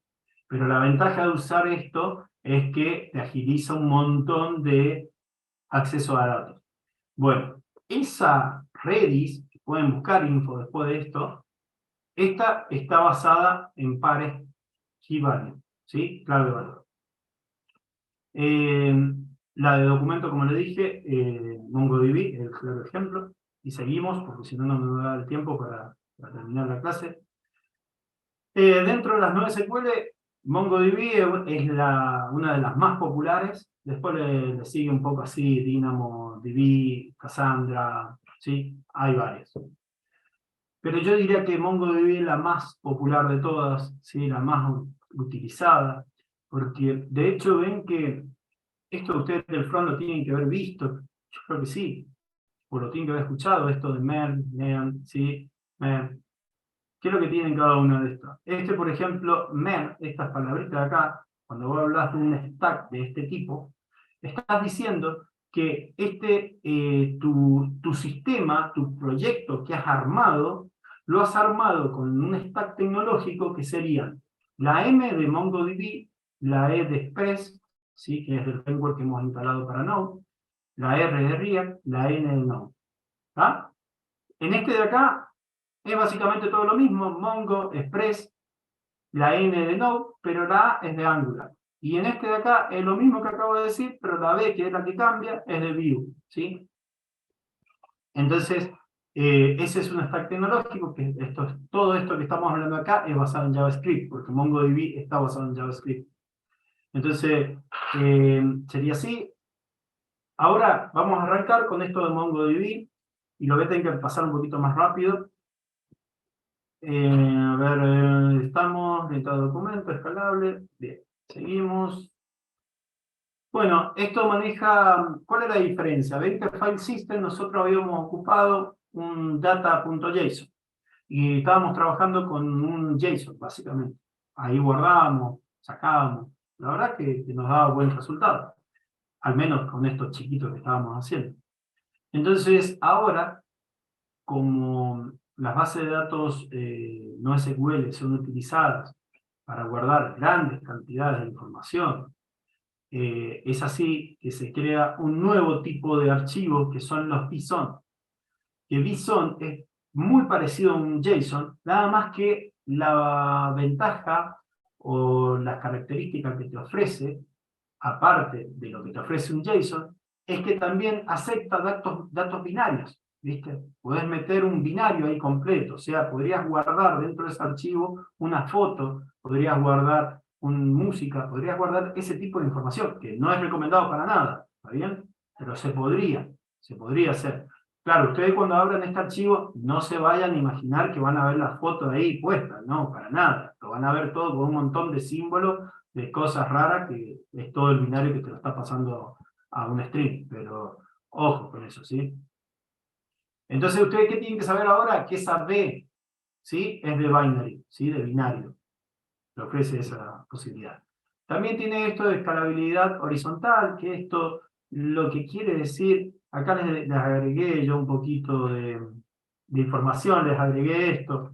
Cuando hablas de escalabilidad vertical, quiere decir que vos tenés un solo servidor y que si vos querés aumentar su performance, vos le vas a agregar más memoria, le vas a cambiar el CPU, le vas a cambiar el disco, le vas a agregar más discos, capaz que tenías líquidos, le pones sólidos y cosas así, discos sólidos, ¿no? Bueno, pero estás trabajando siempre con un solo servidor, que cuando se cae, cuando pasa algo y se te cae todo el sistema, tenés que salir automáticamente o instantáneamente a tratar de resolver. En cambio, el escalamiento horizontal lo que te da, como lo que es MongoDB en su nube, te ofrece la posibilidad de crear clúster. También lo podrías crear también esto a nivel local, digamos a nivel físico, comprar vos tus servidores y armarlo vos, si quisieras. Vos podés armar un clúster. Un clúster, ¿qué es lo que es básicamente? Y un clúster está compuesto por nodos. Y los nodos, ¿qué es lo que son? Son servidores. Como ven la fotito acá, ¿ven? Tienen un servidor principal, pero hay un montón de servidores más. Entonces, llegan los llamados a este clúster que conforman, ¿sí? Entre todos, y se te puede caer un servidor, pero los demás siguen funcionando y siguen respondiendo a las solicitudes. Es fácil agregarle nuevos más servidores, ¿viste? Por ejemplo, vos decís, ya me estoy quedando corto, compras otro servidor, que ni siquiera si lo tenés en la nube directamente contratás otro nodo más y ya está. Y seguís creciendo, tu sistema sigue creciendo, ¿sí? Bueno, esto es un poco lo que les expliqué. Flexibilidad, bueno, acá les muestro, ven nuevamente. Acá tienen todo lo que es la collection, ¿sí? Que esta collection parece de productos por los nombres que tienen. Entonces tengo la collection productos, tengo 3 documentos, ¿sí? O tengo la entidad producto. ¿Qué atributos tiene esta entidad? Y tiene ID, nombre, importe, categoría. Pero cuando habla de flexibilidad, que esto no pasa en las bases de datos relacionales, siempre queda declarado, más allá de que va a quedar en null, pero queda declarado. Vean que categoría, sí lo tiene acá, que es una tablet, categoría tablet, pero este último, categoría, no lo tiene. Y no se rompe esto sigue funcionando sin ningún problema. ¿Y por qué? Porque te da esa flexibilidad. Cuando no encuentre categoría, va a ser un undefined o un null, como ya lo venimos manejando. ¿Sí? Lo más probable es que sea undefined, en realidad. En cambio, las bases de datos relacionales te obligan siempre a declararlo a un valor para categoría, que en último caso le pondrás null, ¿sí? Que está nulo. Pero sí o sí le vas a tener que poner algo. Bueno, esa es la flexibilidad que te dan las no SQL, que te permite declarar solamente los atributos que están siendo utilizados. Nada más. Ahí te economizás datos. Esa es la idea siempre. Consulta. Sí. ¿Pasa lo mismo con la integridad de los datos? Por ejemplo, si borrás un propietario o hay alguna alternativa. No, lo puedes borrar. Sí, acá lo puedes borrar. Y acá en lo que les decía, lo que les explicaba recién, esto del propietario que vos decís, que les explicaba la relación. Claro, acá ¿qué pasa? Yo puedo tener, ven lo que les mostré recién de esto, propietario, y le pongo acá el 1. ¿Qué pasa si yo te elimino el propietario 1? Ahí tenés un problema. ¿Sí? Claro, a eso iba mi pregunta. ¿Qué pasa si eliminabas y mantenía la integridad de los datos? Por ahí va. Claro, trabajando de esta manera, de una forma estándar con MongoDB, y ahí tenés un problema. Es el problema que a veces tienen las bases de datos no relacionales. ¿Sí? Que vos podrías eliminar el propietario, pero acá sigue quedando la referencia. Entonces, ahí tenés un problema que te va a romper, porque después tú lo vas a querer buscar y no está. Bueno, si lo trabajás a MongoDB con relaciones, eso lo podés subsanar y lo controlar para que no pase. ¿Sí? Para que si se elimina el propietario, primero tengas que eliminar todas estas referencias y después te va a dejar eliminar el propietario. Pasaría eso, una restricción. Bueno, seguimos. Bueno, esto es un poco, habla de los esquemas. Los esquemas o esquema, ¿sí? También acá, esto se pronuncia esquema. Los esquemas, ¿qué es lo que pasa? En las bases de datos relacionales, los esquemas son altamente rígidos. No los podés modificar. El esquema está armado, tiene una entidad, tiene nombre, apellido, DNI, edad para persona, y va a tener siempre esos 4 atributos. Y vos le vas a tener que definir un valor. Así sea, como les dije recién, un nulo, pero lo va a tener que tener. No queda otro. En cambio, para una base de datos no SQL, vos podés agarrar y decir, che, mi base de datos tiene 4 atributos. Pero yo no conozco la edad de la persona. Bueno, no se la mandé. Mandarle solamente el nombre, el apellido y el DNI. Che, pero mira, tampoco conozco el apellido. Bueno, mandarle el nombre y el DNI. Mandarle lo que quieras. Así de simple. Es así de flexible. ¿Sí? ¿Por qué? Porque los esquemas acá en MongoDB son flexibles. Vamos a ir entonces a la instalación de MongoDB. Nosotros podríamos trabajar MongoDB en nuestro local, con un servidor. Descargas todo el MongoDB, lo instalás en tu local, pero no tiene sentido porque les va a ocupar espacio, les va a ocupar rendimiento de la máquina, ¿sí? Recursos de la máquina. Entonces, podríamos directamente ocupar la nube. Es un poquito más lento nosotros para acceder desde nuestro local. Seguramente con un servidor local te responde ahí nomás todo el toque. Capaz que acá tengamos que esperar a veces un segundito, 2 por cada consulta, pero no pasa nada, es tolerable. Bueno, ¿qué vamos a hacer primero que todo? Gente, lo vamos a meter en esto, en este link, y les pido que lo vayan haciendo conmigo, se los voy a compartir acá. Van a entrar ahí. ¿Sí? Vamos a arrancar por ahí. Entren todos, por favor.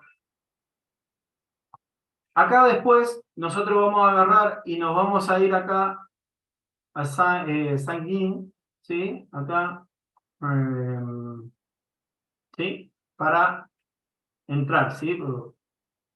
Para podernos dar de alta. Y les va a aparecer esto. ¿Está bien? Acá les recomiendo, ustedes lo pueden hacer con un correo y todo eso, pero les va a llevar más tiempo, les va a pedir más datos. Creo que lo más fácil es con Google o con GitHub, ¿sí? Con la cuenta de GitHub. Yo lo he hecho con Google, ¿sí? Lo hago con Google. Yo ya la tengo creada en realidad. Acá me lo da, voy a entrar con esta. Vamos a entrar. Pero a ustedes les va a aparecer no eso, sino les va a aparecer esta ventanita. Y me dicen si lo están viendo. Esto de acá. Una vez que hicieron con Google la selección de la cuenta.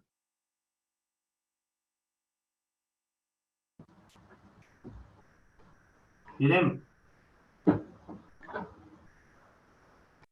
Yo entré con Google y directamente me mandó a aceptar términos y condiciones y ya está. Bien, perfecto. Pero ahora te va a dar acá una configuración que tenés que hacer de la máquina, ¿sí? De lo que es el clúster que vas a manejar. ¿Está bien? ¿Les aparece esto?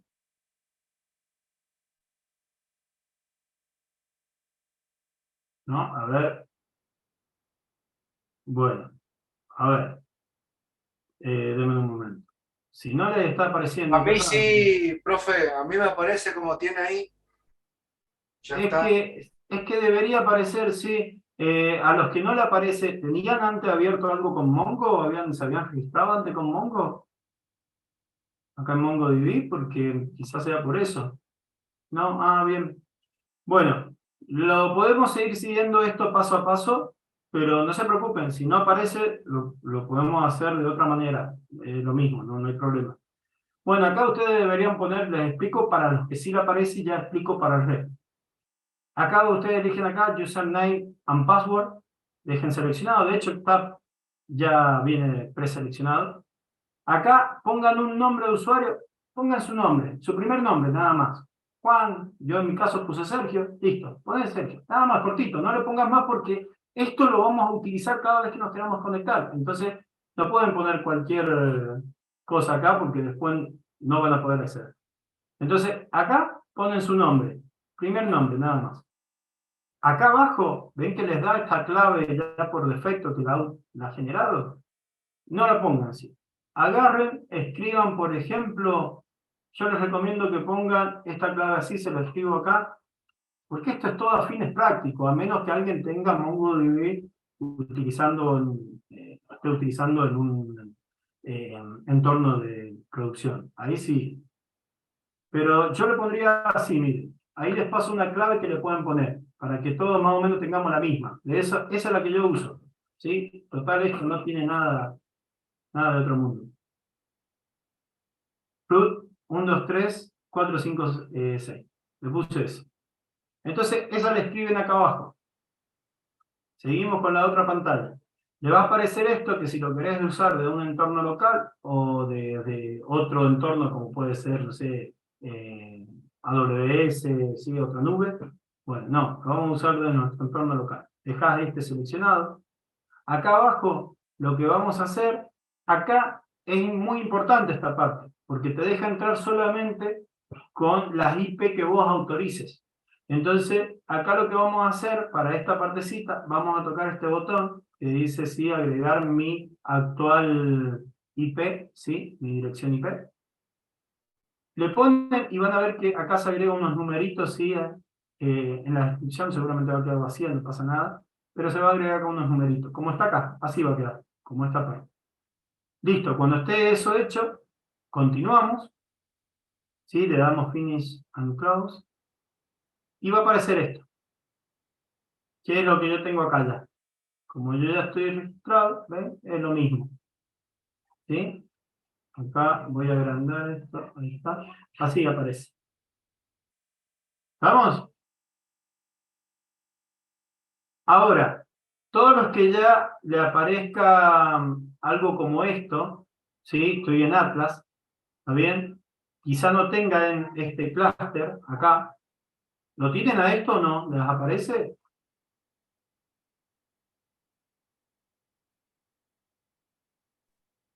Aparece cargando y se queda ahí. Ok. Bien, vamos a agarrar. Bueno, miren, Se queda cargando, profe. se queda cargando. Esperen un ratito, porque si algunos han tocado acá una opción, ¿tocaron esta opción? A ver, yo les muestro una PPT. Acá hay una opción que dice Load Sample Dataset. ¿Eso le dieron clic ahí? Porque si le han dado clic acá, no está mal, está bien. Los que lo estén viendo, denle clic, está bien. Pasa Y que van a yo tener que esperar. en su momento parece que yo ingresé por curiosidad al sitio, habré hecho algunas configuraciones y me apareció así como usted, pero no estoy viendo todo lo que tiene usted en pantalla. Así que voy a ver qué es lo que toque. Ok, entonces hagamos lo siguiente. Acá, a ver, para todos los que tienen este botoncito que lo están pudiendo ver, ¿sí? Le dan ahí, le hacen clic y esperan un ratito porque lleva tiempo acá que te cargue. Ahí lo que te va a crear en realidad son varias bases de datos de ejemplo. Eso es lo que va a hacer. ¿Sí? Te va a crear unas bases de datos de ejemplo que las vamos a utilizar. Entonces, ese le dan clic ahí. Si ustedes quieren acá agarrar en esta parte, a ver, acá van a poder crear un nuevo clúster. Yo no puedo crear otro acá, porque tengo que pagar para poderlo crear, ¿sí? Ya tengo, esto te da un solo clúster gratis. Entonces yo no puedo crear otro clúster. Si a alguno no le aparece esto que está acá, a mí me parece en esta parte, este es el clúster. ¿Sí? Ven que dice clúster 0. Este es el clúster 0. Si no les aparece, se van acá a crear, y acá le va a aparecer a ustedes una opción que es la gratuita. ¿Sí? Y le dan acá a crear clúster. ¿Está bien? Básicamente ya va a estar toda así seleccionado AWS, no pasa nada, eso se lo dejan todo igual. Pero les va a dar acá para que lo hagan free. ¿Sí? Porque ven que acá, ven que me dan estas opciones, miren, M30, MongoDB 6, Cluster 1. Eso de ahí son pagos. Pero a ustedes les va a aparecer uno que es para crearlo gratis. Le da gratis y ya está. Lo crean. ¿Sí? ¿Vamos? Bueno, después de que hayan podido crear esto, ¿sí? Todos los que ya estén viendo esto, este sería mi clúster. Yo acá, ¿cómo veo o creo acá una base de datos? Y yo primero tengo que hacer lo siguiente. Si quiero ver todas mis bases de datos, tendría que poner acá Browse Collection. Pongo acá y van a ver que acá me va a mostrar todas las bases de datos que tengo creadas, ¿ven? Todas estas bases de datos me las creó ese botoncito que les dije recién, que hacía el dataset, que creaba el dataset sample. Bueno, ahí están todas. ¿Sí? Cada una de estas es una base de datos. Bien, vuelvo para atrás. Eso entré yo en esto que era Browse Collection. Bueno. Ahora lo que vamos a hacer es poder conectarnos, ¿sí? con Compass. Compass, muestro la PPT, Compass es básicamente un cliente gráfico para poder administrar la base de datos. Y Compass sería este de acá. ¿De dónde lo van a bajar? Desde acá. Ya les paso ya les paso el link para que lo vayan descargando. Esto sí se va a instalar en su computadora. ¿Sí? Eso que está ahí. Acá, ¿qué es lo que van a tener que buscar? Justamente este. Este que dice MongoDB Compass y que dice GUI, ¿sí? Eso es integrar gráfica de usuario. Bueno.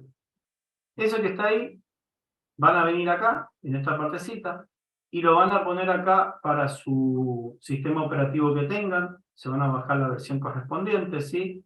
Y acá les va a dar, por ejemplo, para los que tienen Ubuntu, como tengo yo, van a poner acá Ubuntu y van a bajar el paquete en formato DEV. Bueno, para los que tienen Windows, van acá, ¿sí? Y acá se lo bajan en un exe, así lo pueden ejecutar y ya está, y editar. Eso es todo. Lo van a descargar, lo van a instalar, y cuando ya lo hayan instalado, lo van a poder abrir y van a ver que aparece así. ¿Sí? Que aparece de esta manera. Esto de acá, tenés que conectarlo. Lo que van a hacer ustedes, la cadena de conexión, acá nos está pidiendo que agreguemos una cadena de conexión. Pero claro, ustedes dicen, ¿de dónde la saco? No la conozco yo. Bueno, esa cadena de conexión la sacás de acá. ¿Ven que acá dice Connect? ¿Sí? No cierren esta página del Atlas. Se van acá y ponen, por ejemplo, Compass. ¿Ven que están todas estas opciones? Van a elegir esta Compass. Y acá les da su cadena de conexión. Esa es la que tienen que copiar. Le pongo de acá a copiar. Me voy acá al Compass. La pego. ¿Sí? Y esta Disculpe, partecita profe, que- sí. ¿puede repetir cómo llegó a lo de la cadena de compás? Eso, porque no se vio, o por lo menos a mí se me trabó el video y de repente apareció que... el- Dale, dale, lo muestro, sí. Para poder sacarle la cadena de conexión para compás, tienen que irse acá otra vez a la página donde está el Atlas y tocar en este botoncito que dice Connect. Connect. Acá van a elegir donde dice compás. ¿Sí? Elijo compás. Y acá voy a elegir este, copiar y pegar, pegar acá, perdón, copiar. Este de acá. Perfecto, muchas gracias. ¿Quedó? Pongo Sí, copiar, sí. lo cierro, me voy otra vez al compás que he instalado en mi máquina, ¿sí? Y acá lo pego. Pero acá, con esto no es todo. Esta parte que dice password, van a borrar todo eso que dice password con el menor y mayor que tiene, lo dejan así, y acá le ponen la clave que le han puesto. Yo en mi caso puse esa que les pasé, puse esa. Entonces le doy acá conectar. Pero antes de darle conectar, para que se me guarde a mí esta conexión, yo le voy a dar acá Save and Connect. Y acá le voy a poner un nombre, por ejemplo, curso Mongo. MongoDB. ¿Sí? Lo podemos poner así, o Argentina, lo que ustedes quieran. ¿Sí? Argentina, así. Lo ponemos, ahí está, y ahí me está conectando. Si sale todo bien, se va a conectar y va a mostrar las bases de datos. Si no está esto conectado, me va a dar un error. Me va a notificar ahí. Y acá está demorando mucho ya. ¿Sí? Y esto ya va a tirar un error de timeout, seguramente. Si le está pasando eso, no pasa nada. Lo que hay que agregar, ahí me dio el error. ¿Ven? No me deja entrar. Pero el problema que tiene esto, en realidad, es porque tengo que agregar nuevamente mi IP. Cada vez que ustedes reinician su router, ¿sí? De conexión o su conexión a internet, o inclusive a veces cuando apaguen su máquina, puede llegar a cambiar la IP, entonces no la va a reconocer. Entonces, ¿qué tienen que hacer ustedes? Ven que acá arriba me salió este cartelito, ¿sí? Esta leyenda. Yo le pongo acá agregar otra vez, ¿sí? Add current IP address. Entonces agrego mi dirección de IP actual y ya está. Toco ahí. Pero si alguno lo cerró a esto, porque le puso esto que no lo volviera a mostrar, no pasa nada. Se van acá, miren. Network Access. Se van a esta partecita. Se van acá. Y acá les va a aparecer de nuevo, ¿sí? Yo voy a agarrar acá, voy a poner add IP address, ¿sí? O pongo acá directamente. Más fácil con esto. Porque este te abre así una ventanita, ¿ves? Y lo pones. Si lo quieren hacer acá y después tocan acá. Es lo mismo, ¿ven? Me agrega mi IP ahora. Le doy OK. Esto se va a guardar, va a quedar activo. Ya va a aparecer ahí en verde, activo. Y ahora lo que voy a hacer yo, lo que voy a hacer, ya está activo, ¿ven? Lo que voy a hacer, me voy otra vez a mi compás, pongo otra vez acá, Save and Connect, le doy otra vez ahí, y ahora sí me debería dejar conectar, y ahí está. ¿Ven? Ahí están todas mis bases de datos que he creado yo, no que he creado, que están de ejemplo. Si a alguno no le aparecen estas bases de datos así, sample, que dice, ¿sí? Pueden crear una. Es muy fácil crearla. Se van acá, con el botón crear database, ven que dice acá, create database, y ponen acá un nombre, por ejemplo, así se va a llamar. ¿Sí? Pero para poder crear una base de datos, MongoDB sí o sí te pide que mínimamente tenga una collection, si no, no la puedes crear. Entonces le vamos a crear una collection que se va a llamar personas, así, en plural. Entonces la creo, miren, acá está, esa es la base de datos, se llama ejemplo, tiene una collection que se llama persona, la collection no tiene data. Yo le puedo agregar data acá. Le podría agregar acá, le pongo agregar data y le pongo insertar documento. Insert document. ¿Sí? Está. van a ver que automáticamente en las inserciones que se hacen en MongoDB, siempre se agrega automáticamente el ID, el objeto ID que está ahí predeterminado, ¿sí? Esto de acá. Yo lo podría dejar así, o si quisiera, podría yo manejar los ID y hacerme responsable de esta manera. Pero por ahora los vamos a dejar así. Y acá abajo le pongo una coma, y yo podría acá escribir, por ejemplo, mi propio ID fuera de ese, supongo que quiero manejar otro ID, porque no me gusta eso tan largo, ¿sí? Todo esto está hecho en datos hexadecimales.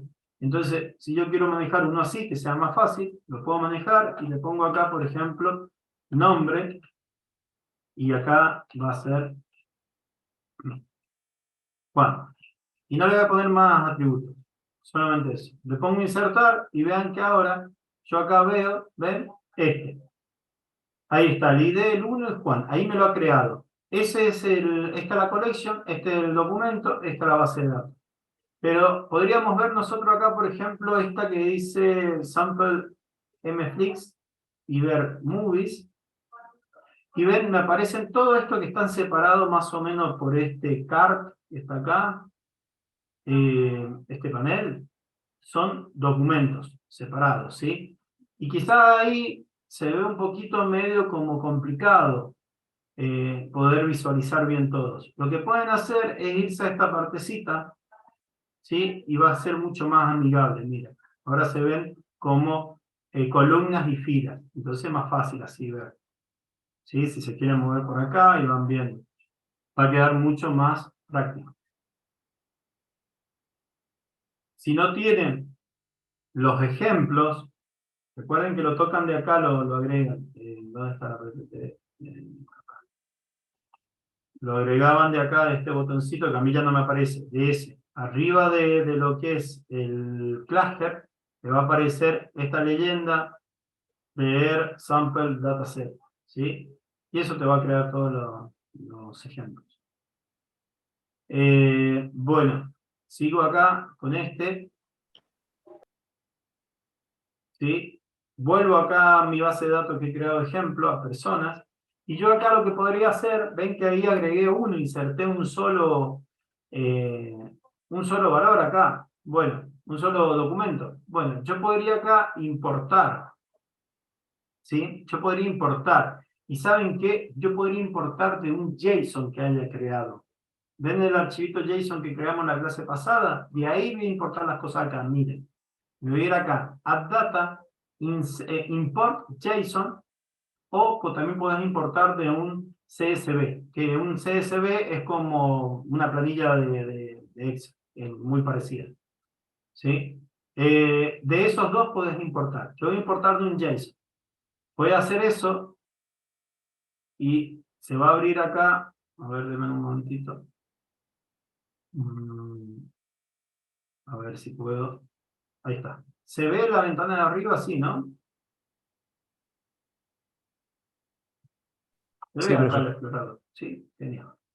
Bueno, me voy a ir acá a la carpeta, bueno, que teníamos las clases. Me voy a la clase, ¿se acuerdan que estaba en source, database, y habíamos creado ese archivo data.json? Bueno, este archivito tenía los 3 coches, eso que les había mostrado que teníamos, que eran esos datos, ¿sí? Voy a deshacer todo esto. Ahí está, era esto que tenía. Bueno, eso lo quiero importar yo a mi base de datos. Miren, voy a poner ahí en data.json, lo selecciono, seleccionar, esto de acá lo voy a poner. Y acá me dice si lo quiero importar, lo importo. Miren, ahí están todos los coches. ¿Ven? Los 3 que yo tenía. ¿Sí? Ahí está. Este lo vamos a eliminar por ahora. Está. Listo, quedó así. Ahí nos quedó toda la data. ¿Queremos agregar más data? Sí, puedo agregar. No hay ningún problema. Ahora, cuando yo recién le hablaba de los esquemas, ¿sí? Que son flexibles, miren que acá yo puedo ver los esquemas. Y acá me va a mostrar, analizar le ponemos, me va a mostrar todos los atributos que tiene. Tiene el ID del objeto ID, si me dice el tipo que tiene, año que es un string, color que es string, ID que es un int, y marca que es string. Todos esos son los campos que tiene. Pero miren si ahora yo agarrara, acá en Documents, pongo agregar, pongo insertar documento.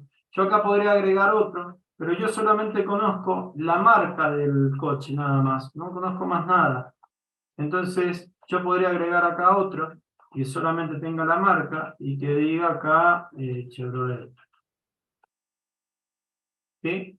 Y con eso basta y sobra para insertarlo, miren, quedó así. Y yo podría agregar otro más. Recuerden que le mostré el esquema y solamente me mostraba todos estos atributos que están acá en color negro. Miren ahora qué pasa si yo agrego un nuevo documento y le digo también que este va a ser otro vehículo, que tengo solo la marca, supongamos que tengo solo la marca, y que tengo acá, le vamos a poner Ford. Conozco eso y ¿saben qué? Conozco en este también que lo voy a empezar a ocupar, supongamos que de ahora en más se decide que también hay que registrar la patente. Entonces hago esto y le pongo acá una patente. Listo, supongamos que esa es la patente. ¿Sí? Entonces lo inserto y miren, quedó. ¿Ven? Esa es la flexibilidad que tiene. Que a veces esta ventaja también te puede terminar siendo una desventaja. ¿Sí? Todo depende de cómo uno lo diseñe y lo utilice. Va a haber que tener cuidado con eso. Ahora, si yo me voy otra vez acá a Esquema, lo que vamos a tener, miren, ahora ya me aparece, tiene ID, año, color, ID, marca, y acá me está faltando el de patente, no me lo está mostrando ahora. Vamos a actualizar. A ver si lo cargo. Bueno, no me lo está cargando ahora en este momento. Miren acá también para ID, te tira los ID que tiene. Mira acá los colores que tiene. Está bueno eso. No me lo está mostrando acá, pero debería actualizarlo esto. Y acá me debería mostrar patente también. ¿Sí? Porque el esquema es todo lo que tienen ahora, se construye en base a todos los atributos que tienen los documentos. Ya después se los voy a mostrar, la próxima clase les voy a mostrar otra herramienta que es más simple, quizás la clase que viene o la otra, que la tengamos en Visual Studio Code. Va a ser más fácil que lo tengamos todo ahí para no estar cambiando de ventana, yendo y viniendo. Y ahí van a ver esto que se refleja un poquito más rápido. Bueno, eso sería por ahora lo que tenemos que saber nosotros. Nada más. Lo importante, vamos a hacer un repaso a la próxima clase, pero lo importante hasta ahora, les pido que traten de dejar instalado esto, ¿sí?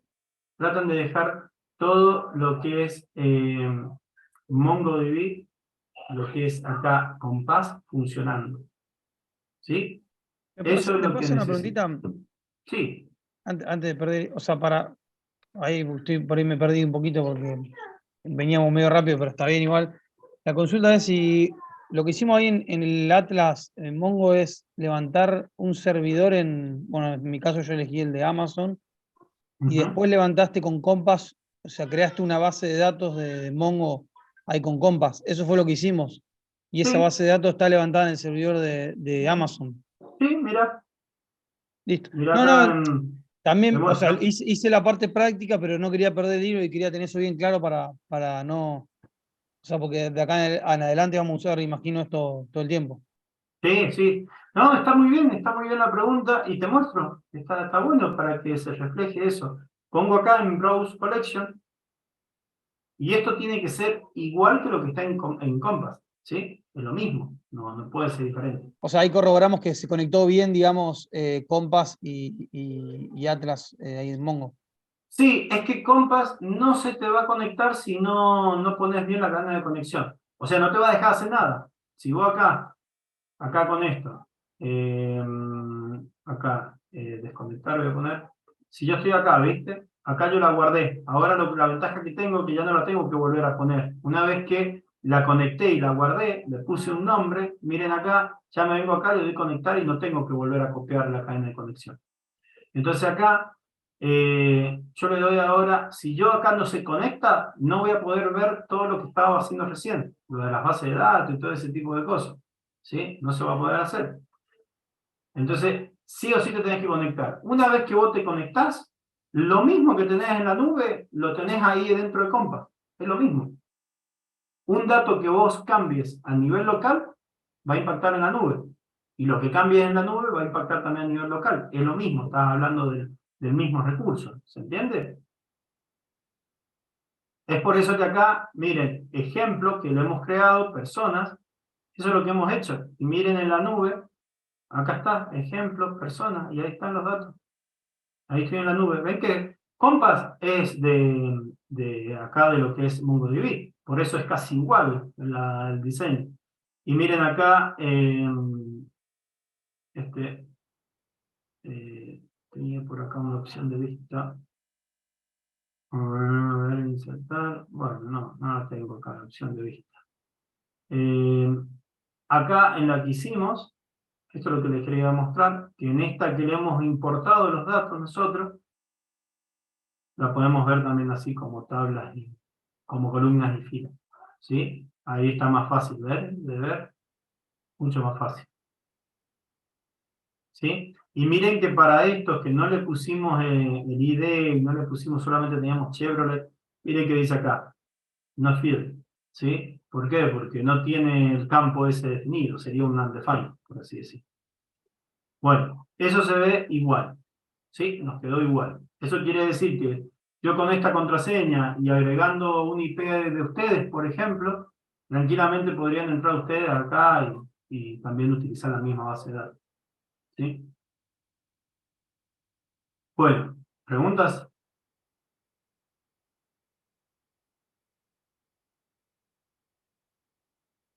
En Atlas, ¿cómo debo reactivar la sesión para poder linkear con Compass? En Atlas, acá. Bueno, acá en el inicio, se van al inicio acá de Atlas. A algunos les puede llegar a aparecer esto, ¿sí? Yo voy a ir acá al proyecto. Si ustedes entran acá al proyecto, van a ver acá el clúster. No sé si a alguno le pasó que se quedó ahí, ¿sí?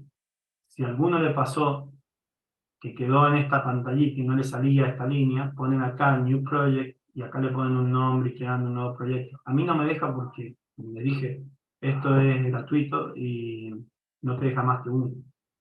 Una vez que lo tengan creado, se van acá, proyecto 0, le pueden cambiar el nombre de eso también, si quieren. Van a ver el clúster.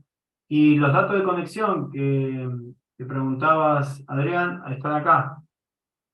Tocas este botón, tocas acá, Compass, y ahí te va a aparecer. ¿Sí? Recuerden de acá el password, borrarlo y poner el password que ustedes tienen. ¿Sí?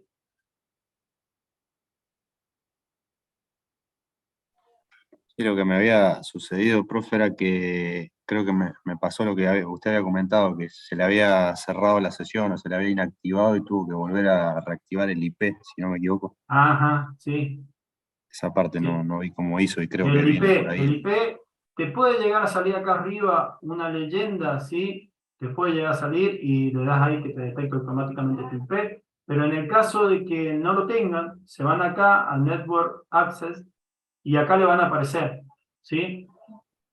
Esta que está acá, si yo las borro esta, miren que son diferentes las IP. ¿Por qué? Porque recién cuando se me cortó el internet tuve que ir a resetear el router. Entonces esa fue que la puse en la tarde antes de que empezáramos la clase y esta desde ahora. Si acá la agregan, ¿cómo lo hago? Yo las voy a eliminar a esta, miren. Si les aparece a ustedes vacío esto, ponen acá, agregar IP, y acá le ponen ese, que dice add current IP address. Ponen eso, confirm, ahí va a demorar un ratito en detectar su IP y todo eso. Y cuando diga activa, ya está para usarlo. Sí, no hay problema, Javier, igual ya cortamos Gracias. ahora. Sí, los que se tengan que retirar, no hay ningún problema. Bien, creo que con esto estamos. ¿Alguna preguntita más?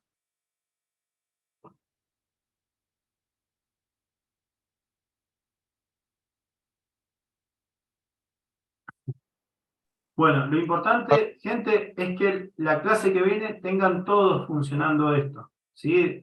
Pueden, si quieren, buscar videos en YouTube para hacerlo paso a paso. Pueden, si han grabado esta clase, seguirme en la explicación como se los fui mostrando. Ven, ahí ya se quedó activo. Ahora quiere decir que yo desde mi compás, esto es una interfaz, una aplicación gráfica para poder usar desde tu escritorio, desde tu local. Es para eso nada más. ¿Sí? Entonces ya la podría conectar, no tendría problema en la conexión. Si se van acá, desconectar, les debería quedar guardada acá si es que la han guardado. Si le dan solo connect a una nueva, y bueno, no se te va a guardar. Y yo a esta la voy a eliminar porque ya la tengo ya en realidad, yo tengo esa de ahí, así que ahí quedó. Bueno, deberían tener eso. Así, chicos, nos metemos ya a hacer algunas prácticas con el manejo de datos en la base de datos. ¿Está bien? Te tira error el compás. Fíjate si tenés permiso administrativo, porque no te debería tirar error. Hay un programa muy simple. ¿Sí? Fíjate eso, que tengas permiso administrativo, que seas admin, instalarlo así en la máquina. Tenés Windows, sería así. Y si tenés Ubuntu, darle también permisos, no sé, darle un 600, una cosa así. Eso es cuestión de permiso. Profe, una consulta. Sí. Disculpe. Yo subí el archivo del proyecto 1 y después me di cuenta, me puse a revisar el archivo, me di cuenta que no estaba el archivo .env. ¿Está bien eso? O sea, no estaba el archivo .env. .env. .env. Ese que le agregábamos el port y el host al final. A ver. El .env. Sí, sí, sí. Ese es el que les decía que tiene que estar el archivito de entorno, de variables. Y ahí ponemos las variables centralizadas. ¿Sí? Lo que podemos hacer, a ver, y voy a enviarte, ¿me decís? Sí, menos no de módulos. Y después me puse a mirar y no estaba estaban los JSON eso, pero no estaba el .env. Claro, el .env es justamente para las variables de entorno. A ver, quiero ver una cosita acá. Tengo 8 trabajos entregados, ¿sí? En realidad son 7. 7. Los que han entregado acá, ¿pueden levantar la mano? ¿Los que han entregado? ¿Pueden levantar la manito de Zoom? Sí, los que me han entregado, quiero saber.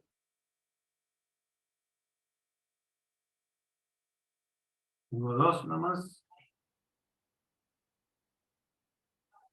Bueno,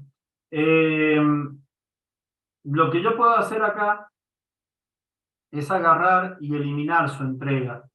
¿Sí? Eliminar su entrega. Para que lo puedan subir de vuelta. Entonces, tenía en mente agarrar y eliminárselo para que ustedes puedan corregir, ver que esté todo bien. Aparte, yo les voy a enviar esa lista de requisitos. Así ustedes comprueban y van viendo uno por uno los puntos y dicen, che, sí, está, listo, lo mandamos. Si te falta alguno, te pones a trabajarlo y ya está. Así no tienen problema con eso. ¿Les parece que hagamos mejor así? Elimino las entregas y lo entregan después de vuelta, ¿sí? Más tranquilos, con una revisión. Total, no hay apuro. No hay diferencia que lo entreguen hoy, lo entreguen mañana o el fin de semana. No pasa nada, ¿sí? Para el lunes tiene que ser el último día de entrega. ¿Está? Esa listita ya la armo después de la clase y se la voy a pasar acá a Dani y a Fran para que la publiquen en Discord. ¿Sí? Así les queda ahí y la pueden ustedes seguir. Bueno, voy a eliminar todas las entregas. Recuerden eso. Si algún compañero dice, che, yo entregué, ¿qué pasó?